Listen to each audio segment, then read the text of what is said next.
Hey everyone, this is Rob, Hey, Michelle. and welcome to Bunebape, your weekly podcast on everything you need to know about old school RuneScape.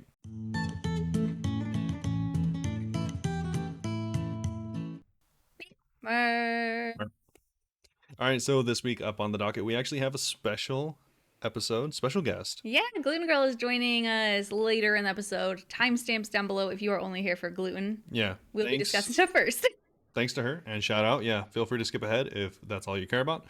But we We are do also, other stuff. we are also going to go over stuff this week, including the Defender of Varrock, which is the update for this week, as well as a quick little blog about bots and bans, because obviously that's something that we have to worry about in this game.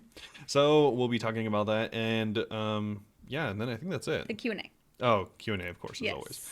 As always, if I don't forget, you can also participate. Feel free to go over to discord.gg/boonvape, and we do have a questions section, or feel free to just message us on any of our socials at the end of the episode or in the description. You can find those, and yeah, just get in contact with us and ask any questions about the game if you want to participate. Yeah, or in real life questions or other game questions. Yeah, anything. Yeah. But before we get into all this super exciting stuff, Michelle, how's it going? It's going well. Before I go over my update, I also did want to give a heads up. Whenever I was recording with Gluten the other day, we were talking for like 45 minutes, and we, some reason OBS just stopped working. So we missed an hour of the footage, and I don't know why. I did post recording, like added audio saying like we are just talking in the middle of a sentence and started recording again, so it's gonna sound a little jumbled up, but that's also just kind of how our conversation went. We were kind of just all over the place, so it's fine. Yeah. Just a little bit of warning that's a little bit weird. It sucks though, because we were talking about her cosplay that you guys will hear about in such detail and like stuff, and then it just got cut out. She has her side of the audio, so we were talking about maybe making a Patreon and like putting it like behind that, but I don't know. Yeah. But anyway, I am good. I've been doing a lot of hard modes this week and just regular tops. We actually haven't seen any purples, which is kind of surprising. But I got the holy kit at 20 KC. Yeah, you got pretty lucky. Yeah, I died like twice that raid. I was in the cage like all of Ursic, and then I got rewarded for it. For anyone that forgot or doesn't know, what does the Holy Kit do? Yeah, the holy kit is a cosmetic from top that you could only get in hard modes. I think it's 1 out of 100, so I got Spoonicking at 20. And you could use it on either your Sanguinesti, Rapier, or your Scythe to make it look Saradomin-esque. Most people use it on the Sanguinesti because it's the cute one that turns into an owl. Yeah. I don't own a Sanguinesti. Whenever I do, maybe I'll switch it, so I just bought my Scythe. I also, no one owns a Rapier. Literally, like, no. Literally no one. There's no point. Yeah, literally no one. Yeah, it also doesn't even look that crazy different. So yeah, I'm really excited that I got my first kit, and literally that same raid too, I was like talking about like, oh, I kind of feel like I'm gonna go dry in a kit, and I'm like okay with that, and just talking about it, and then I got it that same raid, and I was like, oh, all right, this is a pleasant surprise. Other than that, last week we did was that like the 4th week of the Bunefest? No, because it's this month, right? So that was the 3rd week. That was the 3rd. We're going on the 4th. Yes. Dude, everyone is so weird. So like, giving donations like normal. Everyone's so weird. Do you know what got me $80? Oh yeah. That's so weird. My suggestion. Robert's suggestion, which is I said, wouldn't it be funny if you guys paid me and I just kept putting on more and more shirts? And then Dating was like, yo, if you guys give $10, I will match $10. And long story short, I got $80 and I was doing Nightmare while wearing 9 total shirts. And I felt like I was like suffocating low-key. It felt like an extra support sports bra. It was really weird. Yeah, because I was thinking, I was thinking about it as whenever we were talking about it, I was like, oh, that'd actually be funny because I've seen it where people put on like 50 shirts and then do something to take each one off. You can see I took off your shirt. But I was thinking to myself, like, yo, that probably sucks. Imagine if you just put more and more on until it like really sucked. Yeah. And then, yeah, that's what I was thinking. Yes, I don't know if I'm going to do that again this Friday. If people even want me to, they may want something different. But I definitely, if I have to go over 10 shirts, we'll start charging more than $10 a shirts. Yeah. Not saying that I thought of this originally, but thinking back, I think someone might have like, I don't want to say died, but like, I think I recall something where someone put on way too many shirts, and By then heat like, stroke or something. yeah, they may have had like some related injury or something like that. Yeah, you But definitely wouldn't do this during summer. yeah, That's for sure. but I think they did put on like legitimately like 50 shirts or Jesus. something. Most of my shirts are crop tops too, so it felt tight. But I purposely did that because I was wearing a long sleeve, and I was like, I don't want to wear a bunch of long sleeves. That sounds awful. Yeah. So it wasn't as bad, but it was still like pretty spicy and like kind of distracts you from playing the game. So yeah, it was weird. You guys are weird for paying for that, but Either way, dating said, it doesn't have to make sense. It just has to be content. yeah, it worked out. It weirdly worked out.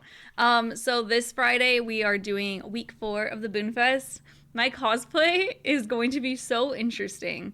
I'm going to be Urxel, who's a salesperson in Xanaris. And if you know what he looks like, you're going to be like, how's she going to pull this off? I'll talk about more next week. About to find out. I'm about to find out. But let's just say I'm not going to be able to see jack. I'll censor that. Wow. Wow.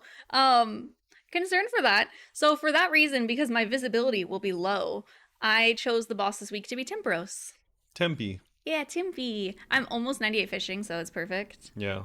What if you find a way to die there because you can't see? That would be nuts if I was the first person to ever die at Timperos. I feel like someone has to have died there somehow. You don't take damage. Somehow. Oh, they're going poisoned. I don't. Yeah. Somehow they must have Ooh. died. I wonder if you could die if you go poisoned. So yeah, I'm certain someone I'm has to try have now. died at Temperos. Yeah. Someone's found a way. I want to try actually. What the heck? That's funny. The only victim to Temperos. Yeah, I want to be the only victim. Maybe I'll do that.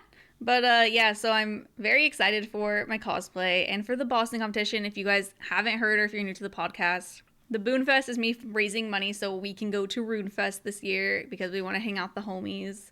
And then the Boss Bash is every Runefest fundraiser that I do, which are only on Fridays. We're also doing bossing competitions, and I'm just like choosing different bosses. So it's me, whoever makes the most money at Temperos is going to get a free bond. You will have to post a before picture of your loot log in Discord. There was issues with Nightmare. It wasn't counting people's loot. So it counted like 3 KC for everyone. Jacob got 12 KC. They'd actually never gotten one. And by the end of the night, they got like 12. It's actually pretty cool. That's cool. They are the only person that posted after. It showed they got like 3 KC, like 50K, and they won a bond because no one else even bothered to post an after. Dang. So free bonds, you know? If there's issues and you are the only one to post, you'll get a free bond. Yeah, you could definitely win. Yeah, why not? If there is issues with the loot tracker, I'm gonna have everyone take pictures of their permits too, so we can see. Yeah. But yeah, I think it'll be a lot of fun. Are you gonna go based on permits or rewards? I want to do rewards, but if it's like Nightmare and people are like, it's not tracking, then I'm just going to quickly pivot and be like, okay, we are doing permits. Yeah. Yeah. So I'm gonna have people take screenshots of both just in case. But if it seems like it's working, the money is better because you could just go send solos and get way more permits. So people would just be little solo babies. Yeah. Yeah. Okay. And hopefully I get the pet because that's the only thing I'm missing from collection log. And your friend just got super spooned that pet. Yeah. His friend got like 600 KC. No, sorry, 600 permits. Yeah. 1 out of 8,000. Yeah, it was around 250 KC. Oh my god. Yeah, because they're in our clan. The part that's crazy is not that they got the pet. The part that's crazy is that they got 2 D spears and the pet, which are all pet. And a big harpoon fish. Yeah, but the 2 D spears and the pet are all pet dropped or higher. The D spears? Yeah. Oh, I would hate to get D spear knowing that. They were saying like because they're in our clan and they just kept getting all these collection log slots. They're turning all their permits in, and I was like, oh, surely pet soon because they're complaining about the D spear. And then like 5 minutes later, someone was like, oh my god, you called it. They got the pet, and I was like, what? And I looked and I was like, ain't no way. Yeah. Pretty lucky. Super lucky. So I don't know if Stefan will be wanting to play Temperos with us on Friday. Probably not. But you know, everyone else can. I mean, he doesn't have the outfit still, so. The outfit. Well, I'm guessing he's never been to Trawler. Oh, that too. I just thought you meant like he didn't have enough drops for it, which awesome. He probably doesn't, but It's some of the stuff he's got. yeah, I don't know. That's really funny. But yeah, kind of cool. Cool, fun week coming up. I obviously did not get my wisdom teeth out. I sound just fine right now. It was a whole back and forth. I thought I had children's insurance for a second. It was a very confusing time. I don't. I just told them the wrong insurance. No, she's just a baby. No, I just got it wrong. And basically, long story short, I didn't get referred in time, so they canceled on me. Yeah. And now it sucks because I'm very much like was motivated about, but now I've lost my motivation. So we'll see whenever I do that. Yep. Yeah, it's an issue. Unfortunate. Now I'm just never gonna get them out. But what have you been up to? I think that's all I have, hopefully. Hopefully, I'm sure you'll let us know. Yeah. But I haven't been up to a lot. I played a little bit of kind of just a bunch of different stuff. I was actually out sick this week for a bit of work, so I had more time to play than normal. Oh, that's why last week it was a super short episode Yeah. because he was sick. Yeah, so I was a bit under the weather, and because of that, I played a little bit of Deep Rock Galactic Survivors, Is it which additional? Is that like a yeah, yeah, DLC? yeah. That's no, it's a totally different game by the same company. You know, same premise, or not the same premise, same theme as the Mm-hmm. original one. You know, a lot of if you played Deep Rock Galactic and then move over to Deep Rock Galactic Survivors, yeah, there's a lot of similarities that you'll see. But Okay. anyways, it's a survivor game, so it's like Vampire Survivor. Essentially, there's just infinite waves of enemies, and you like get upgrades and you kill them until eventually you lose or you win. Okay. Yeah, so it's pretty simple. It's only $9. I recommend it if you still want to play. If you like Survivor type games, they're pretty. It's a pretty fun game. I like it. Yeah. Also, I didn't watch them, but a friend told me that Asmongold has like several hours worth of videos talking about why he likes the game so much or something. Oh, Yeah, you should do that. no.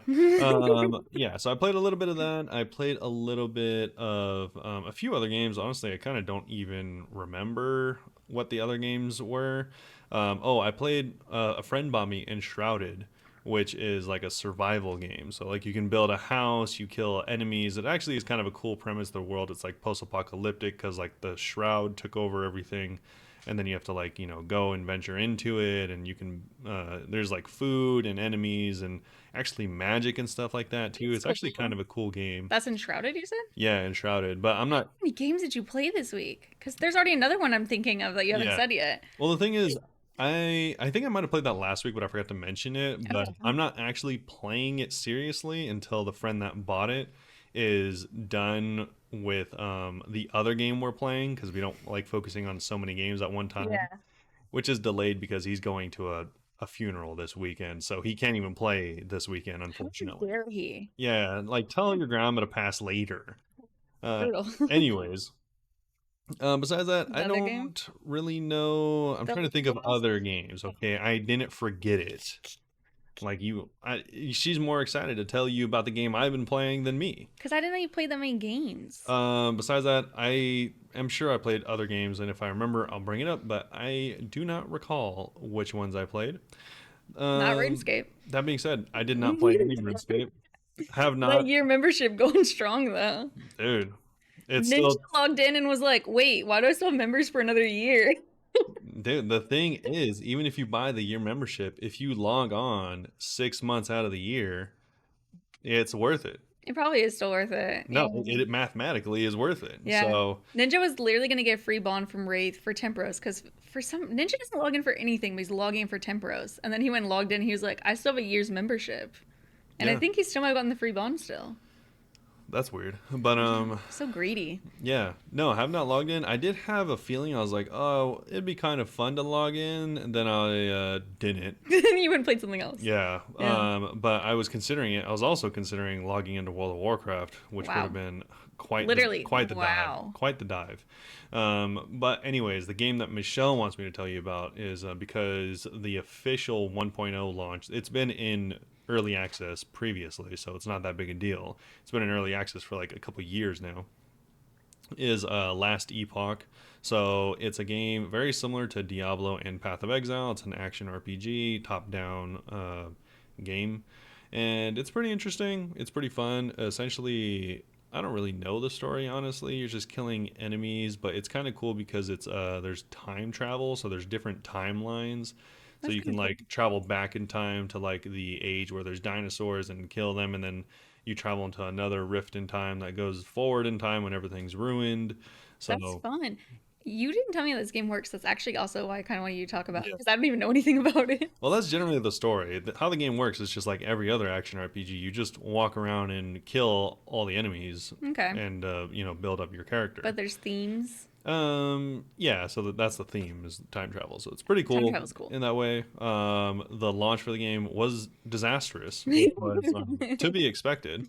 Yeah. It's funny because so many Random. people were like mad and like leaving bad reviews for the game, and I'm thinking to myself, like, are you guys insane? Like, It's actually just they're just insane? having issues starting it up. Like that's The thing understandable. is, this is actually a small indie dev, unlike Mhm. Jagex, and That's really sad. the most players they've ever had before was 40,000 once, and People are leaving the bad reviews. yeah, That's messed. and for this launch that they just had, they got up to over 160,000 players.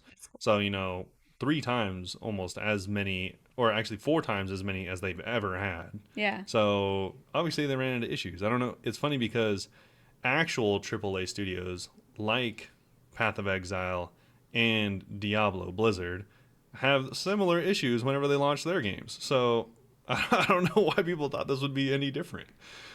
Crazy. They probably leave bad reviews for those too, but there's so much more people that play it, it gets drowned out. Whereas bad reviews are way more impactful if it's a smaller creator. Yeah, maybe. This is my way of saying never leave me a bad review. I'm a small creator. It was just so weird, like mind-boggling, really, because I'm all like, I My can. mind was boggled. Me and my friend were like, we can only really think of like a couple games recently that came out to like a large audience that it went like completely smoothly, and that company is Blizzard, and they've had, you know, 10 to 20 times as many tries to launch a game as this company. So, Yeah. yeah, kind of a weird, Be weird thing. kind to indie gaming companies. Yeah, it was really odd. Either way, besides that, we were still able to play it, and it was fun. And I'm playing, for anyone wondering, I'm playing a Holy Trail Paladin. So essentially, like it's a holy javelin, Hmm. and you throw the javelin, and it leaves a trail of fire, like holy fire, on That's the pretty ground. cool. And then the enemies run into the holy fire and die. Like a bunch of little buffoons. Yeah, and also I can summon holy fire and stuff like that. So That's fun. yeah, kind of interesting. Yeah. But it's an okay game. I'd rate it if like Path of Exile is like a 9 out of 10, and Diablo's like a 4 out of 10. These of course are my opinion. These Then are standard. this game would probably be like around a 5 out of 10. It's not like huge. It's just an okay If you have an place for their extra, first games. as far as I know, the first game. If you have like Hmm. an extra $35 to throw around, then yeah, get it. You can play with friends and stuff like that. Also, Robert notoriously rates things low when they're not. Like his 5 is probably someone else's 7. Yeah, that's very likely. Yeah. He says things very low and he's like, this is my favorite game. I'm going to rank it at 2 out of 10. I'm Yes, like, what? someone definitely thinks that Diablo 4 is like a 10 out of 10, but Yeah. well, one, you're wrong, and two, it's definitely lower than that. So Okay. but yeah. So either way, that's what I've been up to. But I have You play some games. some cool Jagex news to share. Okay. Keeping in theme with what I've been doing is finding stuff that the community has been talking about over the weeks. Oh yeah, I also wanted to say something as well, if I could continue after you. No, go ahead. We're not going to talk about in detail about Defy J, but Hanani did post a video about that. If anyone was thinking that we were going to, Hanani basically said everything that needs to be said. So just go watch her video. That's all I wanted to say on it. Okay, there you go. Well, Anyways, that's what the community's definitely talking about. no, no one's talking about that. No one. Everyone's talking about what I was about to say. What is it? So, Something so funny. no, I was just gonna say they actually have in game the quest log for While Gothic Sleeps, so you can check out the requirements and stuff like See that. So you are gonna need the new quest, Defender of Varrock, which we'll go over today, as well as the Path of Gloffery and a few other quests, with the highest skill requirement being 72 thieving. So relatively not super high. You do need to have access to Warriors Guild, so a little bit higher combat. It's like 100 combat? 95 to enter. 95, okay. Yeah. So, well, I think, or is it 90 to enter? Or I no, thought it was no. 100, so I don't Oh, even it's know. I'm sorry, because it says recommended 95 combat. It's I think 110 to enter, which is a combination of your strength and your defense or something like that, I don't remember. or Exactly. your attack and your strength. So, yeah. So Oh, I know what you mean now. yeah. So you do need slightly higher combats in order to get the prerequisites, but it does recommend 95 combat. There's no hard requirements for combat besides that, though. Okay. Um, so people were talking about that. That's kind of cool that they added that to the game. Also, something that a lot of people thought was really interesting. What is that? So someone spotted that there was a world 400, never seen before, with 0 players in it. And whenever you hovered over it, it said super secret. Does anyone have theories of what that is? I'm gonna see if it still says it or if it's gone. Yeah, I don't know.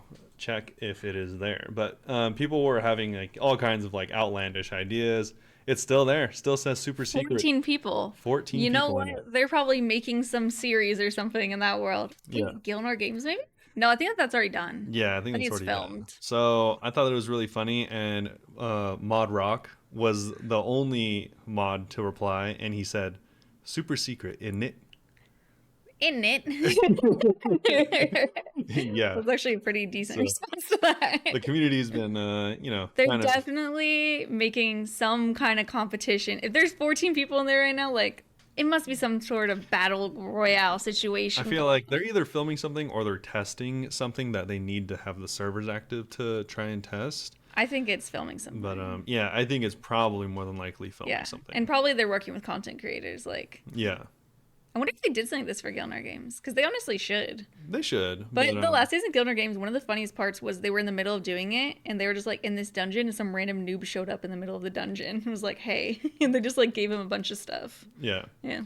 Anyways, I thought that was really funny. A lot of people were talking about it. Yeah, that's so weird. It is there. Yeah, it's still there. Oh. Besides that, I did want to briefly touch on, because we're going to talk more about it, but the Zombie X was released into the game. Rest in peace, the D-Simi. No, okay, we'll talk more about it. Anyways, the stats are very impressive. Has a lot of the community talking about what the implications of this might be, because it's a very strong weapon. Yeah. Someone was able to get it in less than 150 KC, so Spoon. That's kind of what you can, I think, generally expect. I think dating took like 600 something. I think it's like in between there. Probably like 600. I think this is a little early, but I've seen a lot of people get it relatively early, like less than 300. It didn't drop the drop rate yet? I don't know. Okay, go over it and I'll double check if they have. Yeah, double check. But anyways, I've seen a few people get it under 300, so it's not a crazy high drop rate. Also, for anyone that is an Iron Man specifically, doesn't have the rate? Nah, it doesn't have the rate yet. No rate. So it is a fairly high rate, though. Oh, wait, I lied. 1 out of 800. Because it's broken. I was looking at the fixed one. 1 out of 800, they are a spoon. They're a filthy spoon robber. Yeah, okay, they are spoon. That being said, that's still not very high, because you can kill them very fast. And they're multi. You can kill, or you can cannon multi them. Ooh. Oh, I kind of want to do that for collection logs. Yeah. I could just AFK that. And on top of that, if you are an Iron Man, you're going to want this. Fairly low requirement, very high damage weapon. Mm-hmm. You might want to stay in the quest version of the area. It has the same drop rate from what I understand. Okay. And it is session locked. So you don't have to compete with other people farming the weapon. I was wondering why I didn't see anyone there. Yeah, so Oh. this is It's specifically, it's instance Oh, for the quest. that's And then you leave and you go back, and then it's shared.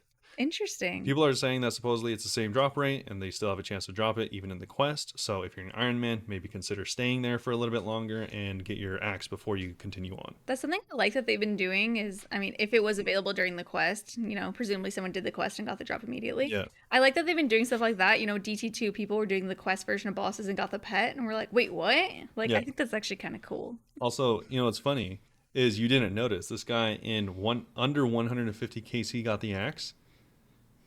He also got the champion scroll. Which is like a 1 out of 5,000. Yeah, my goodness. No, it's not. It's like a 1 out of like 20,000, right? I think 20,000's right. But how many KC was he at? Oh, 145. Bruh. Okay, we're double checking right now. Zombie scroll. I think that's like 1 out of 8. Zombie scroll and mental health is what she clicked Oh my on. god, OSRS. Zombie champion scroll, 1 out of 5,000. Holy. Which doesn't sound like a lot. That's a lot. That's a lot of zombies. I've seen people go 20,000 dry on these types of scrolls. Oh yeah, people go dry on these all That's the why I time. thought it was super high. But Spoon. still, 1 out of 5,000 is crazy. That is. So also a lot of people were talking about the art for the item is kind of not good. Like this picture? No, like this picture. Like it looks okay on your character, but in your inventory, It looks weird. Look at your inventory. It looks like a mace. It does look like a mace. Like look at it. It just looks Look like, at it drop. yeah, it looks weirdly compressed. Yeah, it looks not very good. The Yeah. item itself on your character looks fine, but in your inventory doesn't look very good. It looks very squished. Yeah, It it just does. looks, yeah, Like whoever did the pixel art for it isn't very on point. experienced. I don't know. But anyways, a Squished. lot of people were talking about it. Very good weapon. We'll go into a little more detail on the stats when we get to the actual quest. Yeah.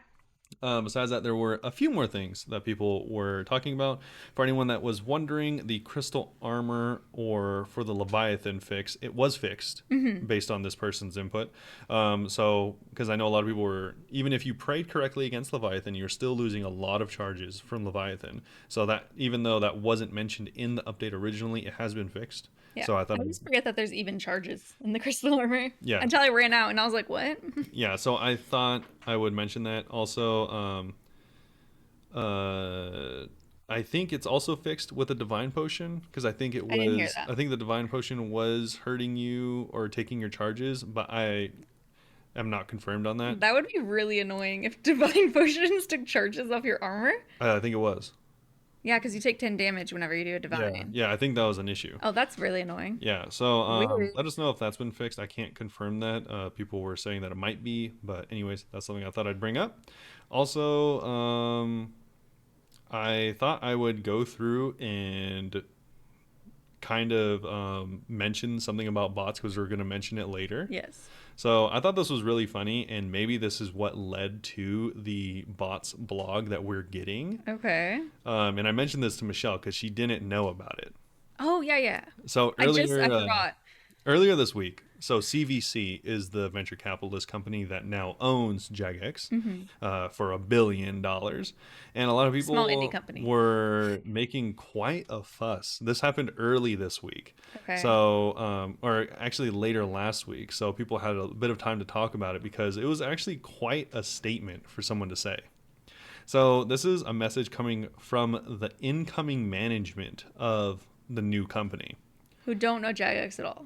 Yeah. Low-key. So they said that bots, to summarize it, bots are part of the RuneScape ecosystem. They just are, Okay. which is already kind of a weird statement. Yeah, it gets weirder. It does get weird. That's not the weird part.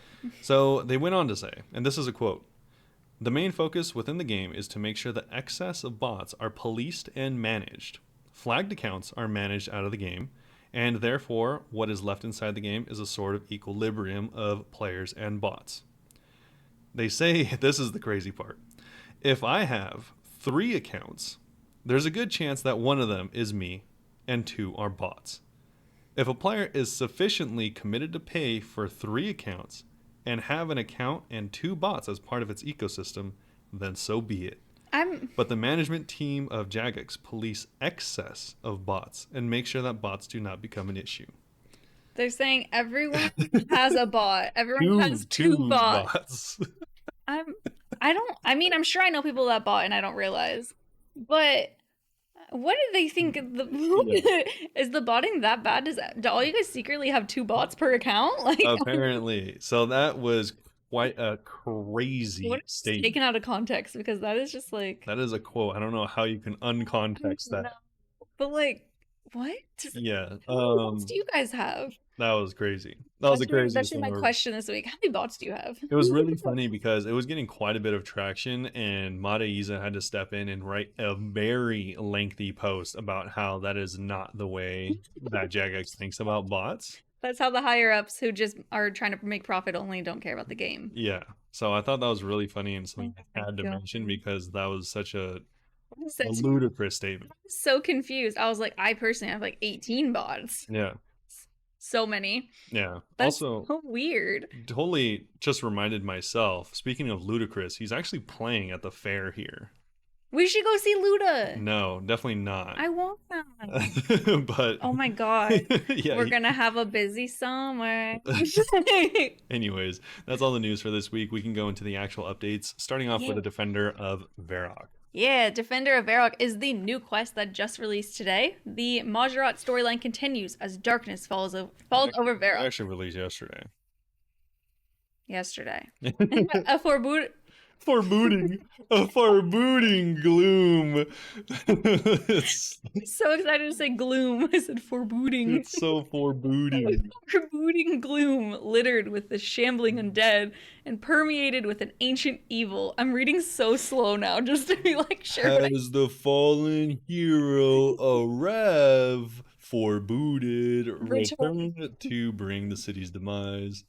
As foretold long As ago. foretold. Okay, you know what? everyone's gonna freaking hate us right now. Me and Gluten swore a lot, so whenever we have guests on, I always like bleep it out. And on our parts, I feel like I'm allowed to swear and bleep it out more. Oh, okay. So, as it's the next chapter of an influential quest line, and because it's a vital encounter before taking on Wild Gothic sleeps, you might fancy a bit of a refresher for this quest. So, Poison Potion went and teamed up with RuneScape to do like a little speed up on the story so far before the quest. If you are a lore fiend, go check it out. Or you can just play the game. Well, I don't remember any of the lore, I'm not gonna lie. Maybe you shouldn't have held down spacebar. So, this quest is a remake of the 2008 original with a little OS flourish. While much of the quest will remain the same as you remember, there will be a few new additions to bring it up to modern OSRS standards. So we don't want to give too much away, but whether you remember the original or stepping into it for the first time, get ready to meet new NPCs, face familiar foes, and encounter a more challenging zombie type. And I guess before this quest originally started in the wilderness, but don't worry, you don't actually have to go there. This time it's going to begin at the Jolly Boar Inn in Varrock. And you won't... So you no longer have to brave the terrors of the wildy at all. And this is the inn that is north of Varrock, just outside of the town, right? It's next to the lumber yard. Yep. Yeah. And once you get there, talk to Elias White to get started. There is some requirements. There's a spoiler warning. If for some reason you don't want to know the requirements and rewards, skip a minute. Fairly low requirement. Yeah, so the quest requirements are like Shield of Arav, Blue Eyes Mountain, What Lies Below, Guard Tranquility. Yeah, I was like, let's mention the ones that actually have requirements, like Demon Slayer and Garden of Tranquility. Romeo and Juliet. Romeo and Juliet. No way I didn't notice Demon Slayer. I didn't want to list them all, and basically I should have listed them all. Skill requirements. You need 55 hunter and 52 hunter and 55 smithing. They'd also recommend a combat level of at least 65. Yeah, the zombies hit. They do kind of hit. Rewards, you get 2 quest points, 15,000 smithing, and 15,000 hunter XP. You also get a new area with a new enemy type, armored zombies, who have the chance to drop the new weapon, Zombie Axe, that we talked a little bit about. So, while our main antagonists may have familiar faces, we brought to life a new horde of enemies just for this OS reimagining. Lurching from stage left, the armored zombies. These are tougher, higher level zombie types, and they remain accessible once completed. As in the original quest, the base where you encounter them is multi-combat, and the zombies are really packed in there, giving the chance to unleash some very satisfying multi-target attacks. Bring your cannon! Yeah, this is actually, I think the only cannonable multi-zombie area for tasks. It's cool. That'll make trail skipping easier. Because you also have a chance of getting a good drop. Yeah, potentially. And so we have the Zombie Axe for anyone wondering the stats. It is 65 attack, so actually in a really good spot just above the DSim. And then it also has 105 slash, 90 crush, and 107 melee strength. So that is really high strength. Yeah. It's a lot of people were interested in doing tests on how well it competes with the whip. Oh. And it does seem, for anyone wondering, obviously this is just a wide generalization, and will usually depend. The whip does still seem to be better than the Zombie Axe, which is ideal. Of course. But it is directly competing with it because of the high slash accuracy. But the thing is, this is a 5-tick one-handed weapon. Mm-hmm. So that one extra tick doesn't seem like much, but that means it is a lot slower than 4-tick. It is, 25% slower. So really slow. And but it is one-handed, so you do get the extra accuracy from your offhand. Probably going to be a Dragon Defender or something like that. So it is still a really, really strong weapon, and a lot of people are saying goodbye to the DSim because this is essentially just a straight-up better item. Okay, but they did add, I want to make sure we don't skip over this. So the Zombie Axe drops broken, and you'll need 70 smithing to repair an anvil. So that they're making it a little bit harder to obtain, and that's just because they don't want to crowd out the Dragon Sim too early. You can't pay someone to do it, I'm pretty sure. You have to actually repair it yourself. You have to actually repair yourself. And let me put a double asterisk. They're making it harder for Ironman. Yeah, you can just buy it at the GE. You can just buy it at the buy GE. the GE. You can buy the broken version and you can buy the repaired version, I'm pretty sure, at the GE. Yeah. And just entirely skip this. So, yeah, they even say here you can buy both versions from the GE. So it doesn't really matter for you. But anyways, it is very good, very high accuracy, even though it's a little bit One-handed. I slower. don't know if we said that. Yeah, one-handed. It's funny because a lot of people were asking about the one-handed, and the only reason I already knew it was one-handed is because a mod had to answer it last time they talked about this. So originally it didn't say it was one-handed in the notes. It now does because so many people asked. And just have that and your defender and Yeah. messing everyone up. And they did want to double down, and I will triple down and let everyone know this is not a reward from the quest. You still have to kill the zombies to get it. So many people probably finish them like, where's my axe? Yeah. That is not happening. So that is it for the zombie axe. It is really, really good. Unless you have the 85 Slayer, For the whip. especially as an Iron Man, if you don't have the 85 Slayer, then this is going to be an item you're going for. Yeah, fairly low requirements. They said that it also like sits nicely by the Zamorakian Hosta, which is which is kind of crazy Interesting. because that is a very tough item to get. Yeah. Because it is a God Wars dungeon item. weird. Anyway, it's RuneScape's birthday. Happy birthday. Happy birthday. Well, it's old school RuneScape's 11th birthday. Oh wait, before I do forget though, a lot of people were talking about the axe in comparison to the cudgel. Okay. Keep in mind the cudgel is still very good because it is 4 tick.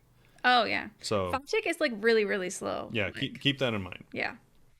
Happy birthday, RuneScape. Yeah, big birthday. They did a birthday event. There's so much of this about the birthday stream. It's already done. So they did like giveaways. They had a little J-Mod quiz. They did a little fashion show. Lots of cute things going on. We missed all of that. Yep. Hopefully you guys made it. If not, whoops. There's no birthday event this year. Lame. There's no birthday event. I'm so sad about it. They instead, in Falador in the party room, they set up like little tables with like rewards from past ones. You could go and like claim stuff if you never have. It's lame. And there is like a little cake that I thought was so cute. It's like a green cake with like runes all around it. And I was like, oh, at least I could get a cake. You just get a slice and you can eat it. You don't even get to carry around this cake. I was sad. Stupid. It sucks because, usually the birthday events, they have some really cute fashionscape. Last year we got the plushes. We got the Jad slippers, which I feel like are iconic. And, it's just nice to see everyone running around in like their little outfits, just going and doing it. I went to the party room and there was literally no one there. I was like, this is really sad. It's embarrassing. Well, not for me, for them. No, for everyone. But yeah, birthday event happened. I think Birthday event didn't happen. yeah, while I would complain still, I would more prefer that they had just a half done quest that was like 10 minutes long and one new item that they introduced to celebrate They the have event. such cute stuff. I actually like genuinely look forward to all the little fashionscape every year. Yeah, like if they phoned it in and were like, oh, this is the event, not a big deal, but here's something, Maybe I wouldn't have liked it, but I would have liked it more than this. this is to teach us a lesson. So then next year we'll be like, fine, just give us an old event again. It's fine. Because we're complaining about they giving us old events, and they're like, how about you get no event for complaining? Yeah. This is our punishment, I think. I think they're probably just busy. I think their big updates are infrequent enough that it kind of does warrant them just putting in like as many smaller events as they can, put out reasonably. And I think an anniversary is a big enough an event for you could have done like a little bit of a something. Yeah. Something more than a single stream. I think that the anniversary is definitely more than like, for example, the Easter event, which we probably won't get an Easter event at this rate. We'll see.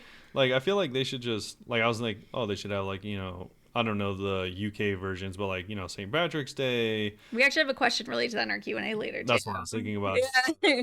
St. Patrick's Day, anniversary, Rabbit Day. I mean, I'm sure there's a Queen's Day. They should just have, like, just different things. Because, I mean, it just makes it feel like there's more stuff. You're, like, have a reason to be like, oh, maybe I'll pop on and do this instead of, like, oh, I guess I'll hop on and do some more mining. Yeah, it's also nice because it, like, gets a lot of people in the same space. Yeah. Whenever those come out, there's always people. Like, the ice skating one last year is cute. Like, I turned on Inti-Hire to take a video, and once I turned off Inti-Hire, there were so many people there ice skating. It was actually adorable. Well, speaking of people all at the same space, there's a new item introduced into the game. Doesn't That segue was just weak, but No, it wasn't, because I was going to say everyone was all at the GE because of this new item. stupid. Everyone's at the bank. I mean, they weren't you? I was. Yeah, okay. All right then. So, talking about the new rune pouch. So, this is an item that Mod Ash actually teased randomly, and then now it's in the game. Yeah, it's Because huge. if Mod Ash wills it, it will be. So, anyways, this is going to be the new rune pouch, and it comes with a configuration mode. It's not actually a new rune pouch. It's just a improved rune pouch. Yeah. So this is actually pretty cool for anyone that doesn't know. This allows you, the main feature is going to be something they're calling loadouts, which if you've played any other games that have loadouts, works exactly like that. There's going to be 4 options that you can choose from, and you can customize them between which runes are loaded into that loadout, as well as not just which runes, but the quantity of which rune. Yeah. So if you only want 100 of 2 runes, that can be a loadout as well. Yeah, it's actually very cool. I think that I don't think we should go over how they type it because they kind of overcomplicated They it. did. They I really- just summarized 7 paragraphs. Yeah, but yeah, you have 4 loadouts, and what's really nice is whenever you're all done, like you'll click to start a loadout, and it just presents you with an image that shows like every rune in the game, and you Yeah. just click and say how much you want. Yeah. You could click 0 if you want to have whatever the max is. If you have over the max, it will not go into your inventory. We're all kind of wondering that. It'll just keep Yeah. it in your bank. It's very like, it feels like very smart, you know? You switch to like switch your loadout and it just like automatically puts them in there. It's such a simple thing that feels very impactful. Like Yeah. going and switching runes has never been better. Yeah, it's really easy. So essentially you just click on configure, and then you can make it so like you can select an air rune, water rune, earth, and fire, and say you want 10,000 of each. And then when you go and click on the arrow next to the loadout, it'll automatically just deposit all of 10,000 of each of those runes into your rune pouch, and you can go on your way. Yeah, and I am pretty sure whenever you go and click the loadout, it puts your old runes back in the bank for you too. Yep. How did we not have this before? This is nuts. I am really happy about it. Yeah, so it's actually really, really cool and really useful. So I'd recommend checking it out if you have a rune pouch. It also does work with the new 4-slot rune pouch as well, if anyone's wondering. Yeah, it does. I've already configured mine. I have 3 4 ones. It's so weird. Because I'm excited. Beyond that, we do have a few other updates. Those are going to be the main ones. This was specifically for the C++ client, so for anyone on phones or, that doesn't use RuneLite. This is nice, actually. It is actually nice. You can make it so it highlights the quest giver for any quests. So if you're walking around town, you're wondering why someone's highlighted, maybe you have the quest giver highlight turned on. So if you're wondering, why Romeo's highlighted, probably because he gives a quest. Probably because he wants to hook up with Juliet's cousin. Who knows? There's also some new music in certain areas. So this includes areas in Karamja, Mauritania, the dig site. A little different than that. It's a new music mode. Oh. So this mode will now offer 2 key features when compared to the classic music system. So the boundaries where tracks change are more natural in this mode rather than being perfect squares. So I'm assuming that kind of like fades out a little bit. For example, in moving from Lumberchild Creed, the music changes as you pass through the gates. This already exists in the game. Oh, is this a C++ Yeah, thing? this is no, this already exists in the game. This is an expansion to this. Oh. Yeah, so modern music is already a thing in the game that makes it so transitioning from one area to the next is smoother. But the thing is, it's not in the whole game, so it's weird. Oh, so they added it to more places. So yeah, they added it to more places. You can tell we played the music off. Yeah, I do, or I just listen to Sea Shanty over and over again. Yeah. But yeah, I was thinking that there was new music. I was like, They definitely did add new music. I'll just add new music. But anyways, so if you are a modern music area mode user, then Karamja, Mauritania, Dig Site, Fossil Island, Mosley Harmless, and Ape Atoll now all participate as well. Yeah, and you could opt out of this if you prefer how it used to be as well. Yes. This is cute. So, not really as much RuneScape related, but Mod Sweet and Aiza are I've met them both. I've also met them both. They are doing a little charity half marathon thing in support of Safe in Our World. So that is an accredited charity supported by industry luminaries, veterans, and ambassadors across the world. And its mission is to create an online destination where people can seek help, gain access to resources, information, and discover stories from real people with and around the games industry. So there's a bunch of incentives for this. The event is happening. Oh my God, tomorrow. If you're listening to this, go listen right now. It honestly might be happening, but it's 24 hours. It's February 23rd at 1900 GMT.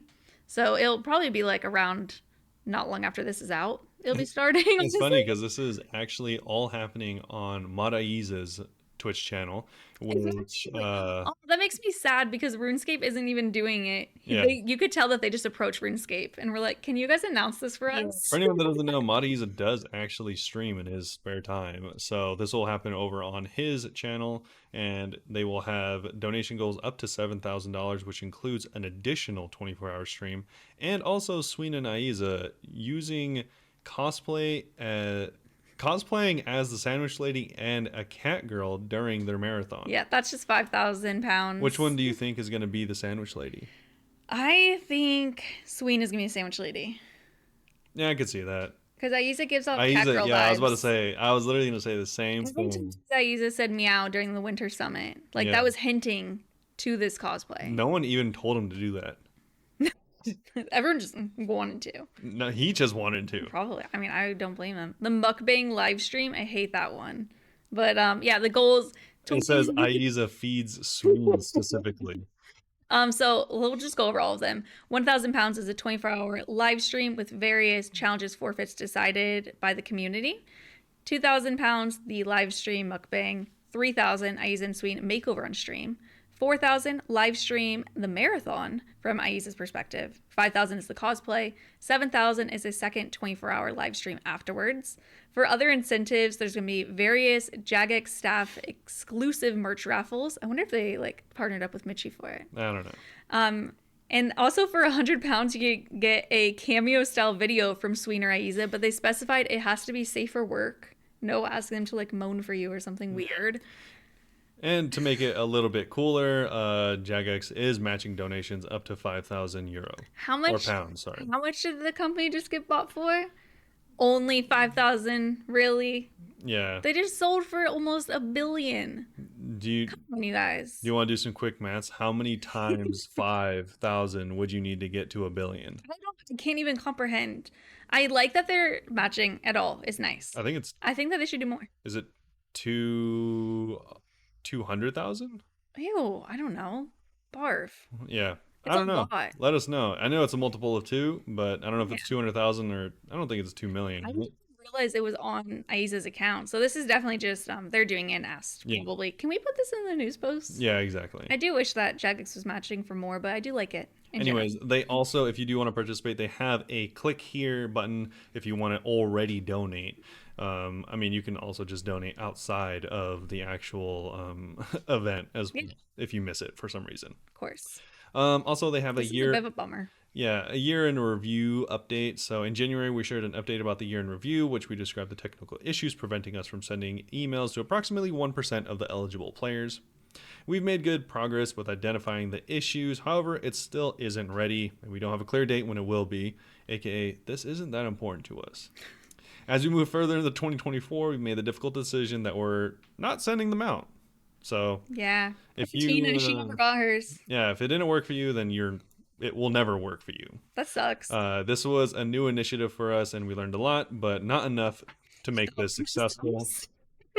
As we mentioned in the update for January, we're exploring how to make this even easier so we don't mess up for so many people next time. And they will do a better job of communicating next time. Not a single tweet like 2 days before and they're like, sign up right now or else. Yeah. And for anyone that's wondering, that is a lot of people. 1% of 200,000 is 2,000 people that didn't get this. So kind of unfortunate. And the vocal part of it was just Tina's tweets making fun of it. Yeah. Besides that, though, if you do want to snatch some cool merch, cool. They actually have a pretty cool update. So if you want to buy the original soundtrack for Old School, they do have dual gold vinyl. It looks very pretty. What's it called? Oh, gold vinyl records that you can actually buy, and I mean, I'm assuming they work, but presumably, yeah, you can pre-order them. They're pretty cool looking. I mean, it's gold. They're gold. Come on. They're gold records, so they look really cool. They're 36 pounds for the set. It's actually not too bad. Yeah, I mean, it's relatively cheap. I don't know how the shipping is though. We also got some more new pens from Angelscape, some cute little like bottle opener ones that are shaped like beer cans. Those are actually really adorable. I like those. Yeah. And some little mole ones. There's also as well a Dragonfire shield that is the annual anniversary version. It's very gold and beautiful. Wow. Looks really pretty. And is your last chance to get exclusive bundles if you want to get those with the RuneScape Kingdoms board game. You'll only be able to buy just like the basic version later. Yeah. Yes. Also, they did mention that the backers for the RuneScape Kingdoms Kickstarter have started to receive their pledges. That's cool. And if you missed out on the Steam Forge Games kickback, or Kickstarter rather, Kickback. If you guys were invited to the party. yeah, you can actually go and buy the game now. You won't get like the extra cool stuff. Yeah, the Kickstarter stuff, but you'll still be able to buy the game. Currently, it's available exclusively at Steamforged online, so you can go buy that. Wonder how much it was, or how much it is now. Let's see if they mention how much it is. They're really hiding the price, so I'm guessing it's going to be a lot. Yeah, so either way, you can buy it, or you can pre-order the other stuff too. So I think they're two different games. Yeah, so if you have... Did you say the time for it? Oh, it says globally it'll be available on February 29th. That's why. Retailers, we could just pick it up from the store. Yeah. It'd probably be like Barnes & Noble, I imagine. Oh, it says, yeah, if Steamforge doesn't ship to you, you can just buy it in store, yeah. Buy it in store if you guys are close. If you're in a city, like, save money on shipping, easy. Yeah. And it's only like a week away.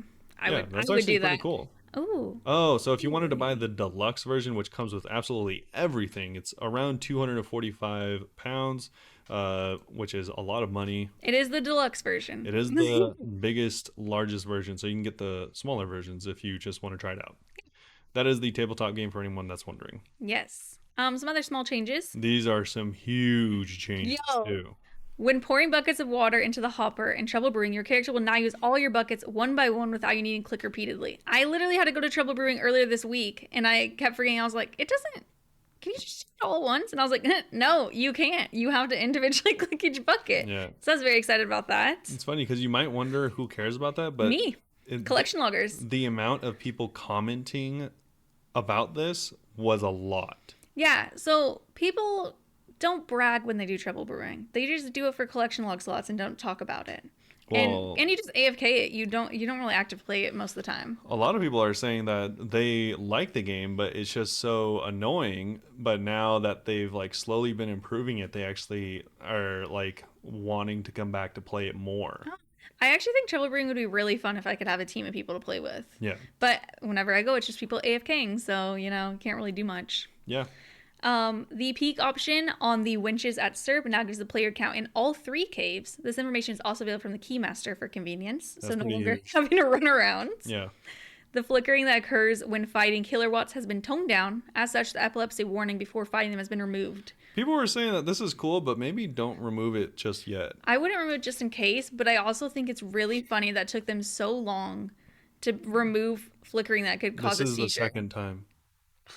Oh my god, that means someone else must have had a seizure. They did it in 2013. Why are you guys every 10 years like, oh, I guess we'll help the people with epilepsy? Like, yeah, so this is the second time. Seriously adjusted so people stop having seizures when they're doing it. Hopefully it's good. One defense pure loadout for the PvP arena. Dang, I'm thinking about people who have to lose their Slayer streaks to go reset at Turiel because they'll have a seizure if they go to Killer Watts and don't have any Slayer points. Yeah, unfortunate.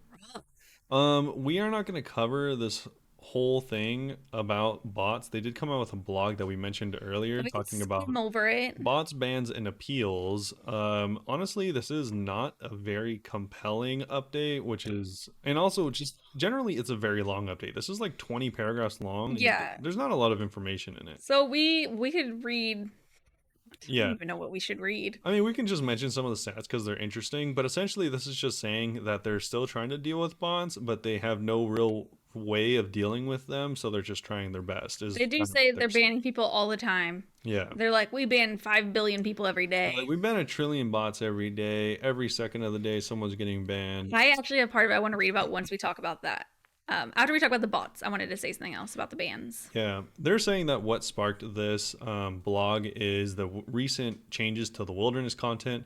Has a lot of people talking about bots, but I think because they're like, it's just going to get farmed by bots. Yeah, I think a lot of people are saying that this is new content for the bots. With the new update for the loot on the bot or on the bosses in the wilderness also didn't help. And one, that's not a very good argument in general if you have a It break. does feel a But little bit like punishing everyone because of someone's mistake. They're like, if there's botters, no one should be able to do that content. It's like, what about the people who actually just want to do that yeah, content? the thing is also the majority of bots are not in the group bosses in the wilderness. So this doesn't is not really even a real argument to begin with. But that is what they're saying is sparking this blog, and they really just go into all the ways that they're trying to combat botting. Whether they're effective or not doesn't matter. They go through what they're doing and stuff like that. In my mind, I'm on their side a little bit because I don't think it's physically possible to get rid of every bot in this game. Yeah. I don't understand how they could. Like, that's why maybe that's why I'm so like passive about all the bot stuff. I'm just like, yeah, I mean, I don't really know what they would do. Yeah. They do have some kind of interesting stats. That being said, I do chalk this entire blog up to being like a nothing burger. Like there's really nothing of interest in here, but these stats are kind of cool, so I'll mention them. Yeah, these stats are interesting. Yeah, so they say that last year they banned over 6.9 million accounts. Nice. Wait, well, if you think about it, that's actually only what 2 million accounts because all those people have their one regular and 2 botting accounts. It's true. Because everyone has 2 botting accounts. That's true, yeah. And so far in 2024, on average, they're banning 67,000 old school RuneScape accounts every week. Only 2,800 of these are for botting popular boss-related content. The others are just for no reason. Probably spamming Discords. They also say that each week around 1.5 trillion GP is removed from the RuneScape economy. RuneScape 3 economy. They just say RuneScape in general, so yes, because they also followed up by saying each week around 900 billion GP is removed from old school RuneScape economy specifically. Yeah, a little tricky that they said it like that, but Yeah. okay. They also go on to say, but Jagex, what about the highest scores? And so they took a look into it. This is something that's been on everyone's radar for such a long They time. literally said some of these accounts are not bots. Yeah, they're just people that are getting paid to bot Yeah. and then sell the gold in real life. They even say this. Yeah. They say not all the accounts are bots. Some of them are played by hand for many years. They might be gold farming alts, funding another character's gains. Others may then go to engage in real world trading or other illicit activities. This means it's not a simple case of just banning them. We must have a reason to ban a player, and we back up those reasons with data. In the end, we do get to these bad actors, but it takes time. I will say, and I've always thought this, that if it's a situation like talking about Venezuelans going and doing that for real life money as their jobs, I don't mind it. I think that people's real life matters more than bots in this game, more than gold farming. But if it's just people being greedy, then that's different. Yeah, I don't know. I don't care because I'm just an Iron Man. But I don't even know what's the GE. yeah. Also, they're saying that in addition to this, the problem seems to be been exacerbated because the counts are getting banned, but apparently it's not syncing to the high scores, and so accounts that are already banned are still still high on the scores. high scores. So your high score might actually What be better is than going you on think. that your game is not synced to the high scores correctly? Yeah, so they're working and The investigating game engine teams are investigating. manual removal. That's probably so many accounts. That's annoying. What an archaic system that it doesn't work properly in such a simple way. All right, I want to say this. Next is on anti-cheating improvements. If you're active on social media, you've likely encountered players asking for their bans to be reviewed, stating that they were falsely applied. We want to reiterate that not everything you see on social media is fact. It's kind of a sassy way of saying it, to be No honest. way. What? We thoroughly review bans before they're applied, and in most cases, these false bans are in fact applied correctly, with appropriate supporting evidence to back up the action taken. Sure. Of all bans we apply, approximately 0.36% of them are squashed and when appealed. So far in 2024, only 38 accounts were banned incorrectly and the offenses removed, underlying the point that not every claim you see on social media is correct. The fact that they're getting a little sassy about the social media is a little awkward. Wait. But are we going to do some math? Yeah, we're going to do some math. They said 0.36% of all bans are squashed. So if we take the amount of bans they literally just told us They have in a year. they have in a year, which is 7 million times 0.36, that is 2.5 million accounts can be squashed from an appeal. This is their statistics. But they also say that only 38 this year, so I'm assuming that So the 7 million has been inflated. They're wrong. One Their of their aren't numbers adding are up, wrong. yeah. Because If I guess that their bot numbers were inflated, the first one. even if they said they banned 1 million players a year, and you took 1% of that as being wrong, or 0.1% of that, that's still hundreds or thousands of accounts. Yeah, the math ain't mathin'. So you're either just wrong or you're really wrong. Yeah. So I don't know what's going on here. But they do say mistakes happen, improvements can be made. Clearly. Yada yada. The math is wrong. I do think it's funny though because like I don't know if this person listens to the podcast. I'm not gonna say their name. There is someone that I know that had like an account that they're like, oh my gosh, my account was like falsely banned, whatever. And then someone else in our community pointed out they looked them up on Reddit and they had posted previously in a different form on Reddit on the same account about botting, asking why there's not as much people botting anymore. Yeah. So some people also just like they do lie. I think it's fairly common that like every other person that says that they were banned inappropriately were banned correctly. It's just my take. If you were banned, is that not super embarrassing to go and lie and pretend it was false? I would feel Yeah, so embarrassed and be really- like, I'm just going to start a new account. Like whenever they I would feel like, very uncomfortable trying to do that because if anyone gives proof, that's really embarrassing. yeah, like it happens a lot where people like at Mod Twisted on like Twitter and he's like, yeah, you got banned correctly. Like you were real world trading. Maybe they're trying to like save face and hoping that they don't get a response or something. I don't know, but it's like awkward. It's like, okay, you're kind of putting yourself on blast. Yeah, and they're like, that said, we're not perfect. Mistakes happen. Blah blah blah. Moving forward, we've added even further additional checks. The thing is, like, I don't buy any of this. I mean, this is a tale as old as time. They're saying that bans are going to be checked and verified before any action is taken, but I think that how they've been doing it, I don't believe that's true. They just said 7 million accounts are banned every year. You think if someone took 1 second per account to look at it and actually before it's actually banned, that would be like several full-time jobs. Do you remember how I applied to be on their player support team and they rejected me? Yeah. I would have fixed this. Like literally I can fix him. That's literally several full-time jobs. There's 5,000 hours in a year. So 5,000, bro, we could do this easy math. 525,000. Oh, 600 That's minutes. So if we do 5,000 hours, right, times 60, 300,000 minutes. Bro, if you took a minute per ban, brother. I hope anyone watching YouTube could see my eyes zoning out when he's doing. Let me just say, there is not enough time in the year for someone to do this. So you're just lying. So I don't care that they just are not appropriately dealing with bots, which I'm sure they are to the best of their ability, but don't lie to me. Because Blizzard does the same exact thing. They're all like, oh, we don't ever false ban. Brother, there was something that happened this week. False ban? No, just to prove a point. Because Blizzard does the same thing RuneScape does. They're like, we don't have any automated systems that auto ban people. Of course they Wrong. do. This is wrong. You couldn't have 7 million accounts banned without that. This is incorrect. So what someone did to prove their point is they made a ticket for Blizzard, World of Warcraft, and they're like, why was I permanently banned? And someone got back to them and said, your permanent ban was within the TOS and is correct. They were never banned. I was going to say they were never banned. They were never banned.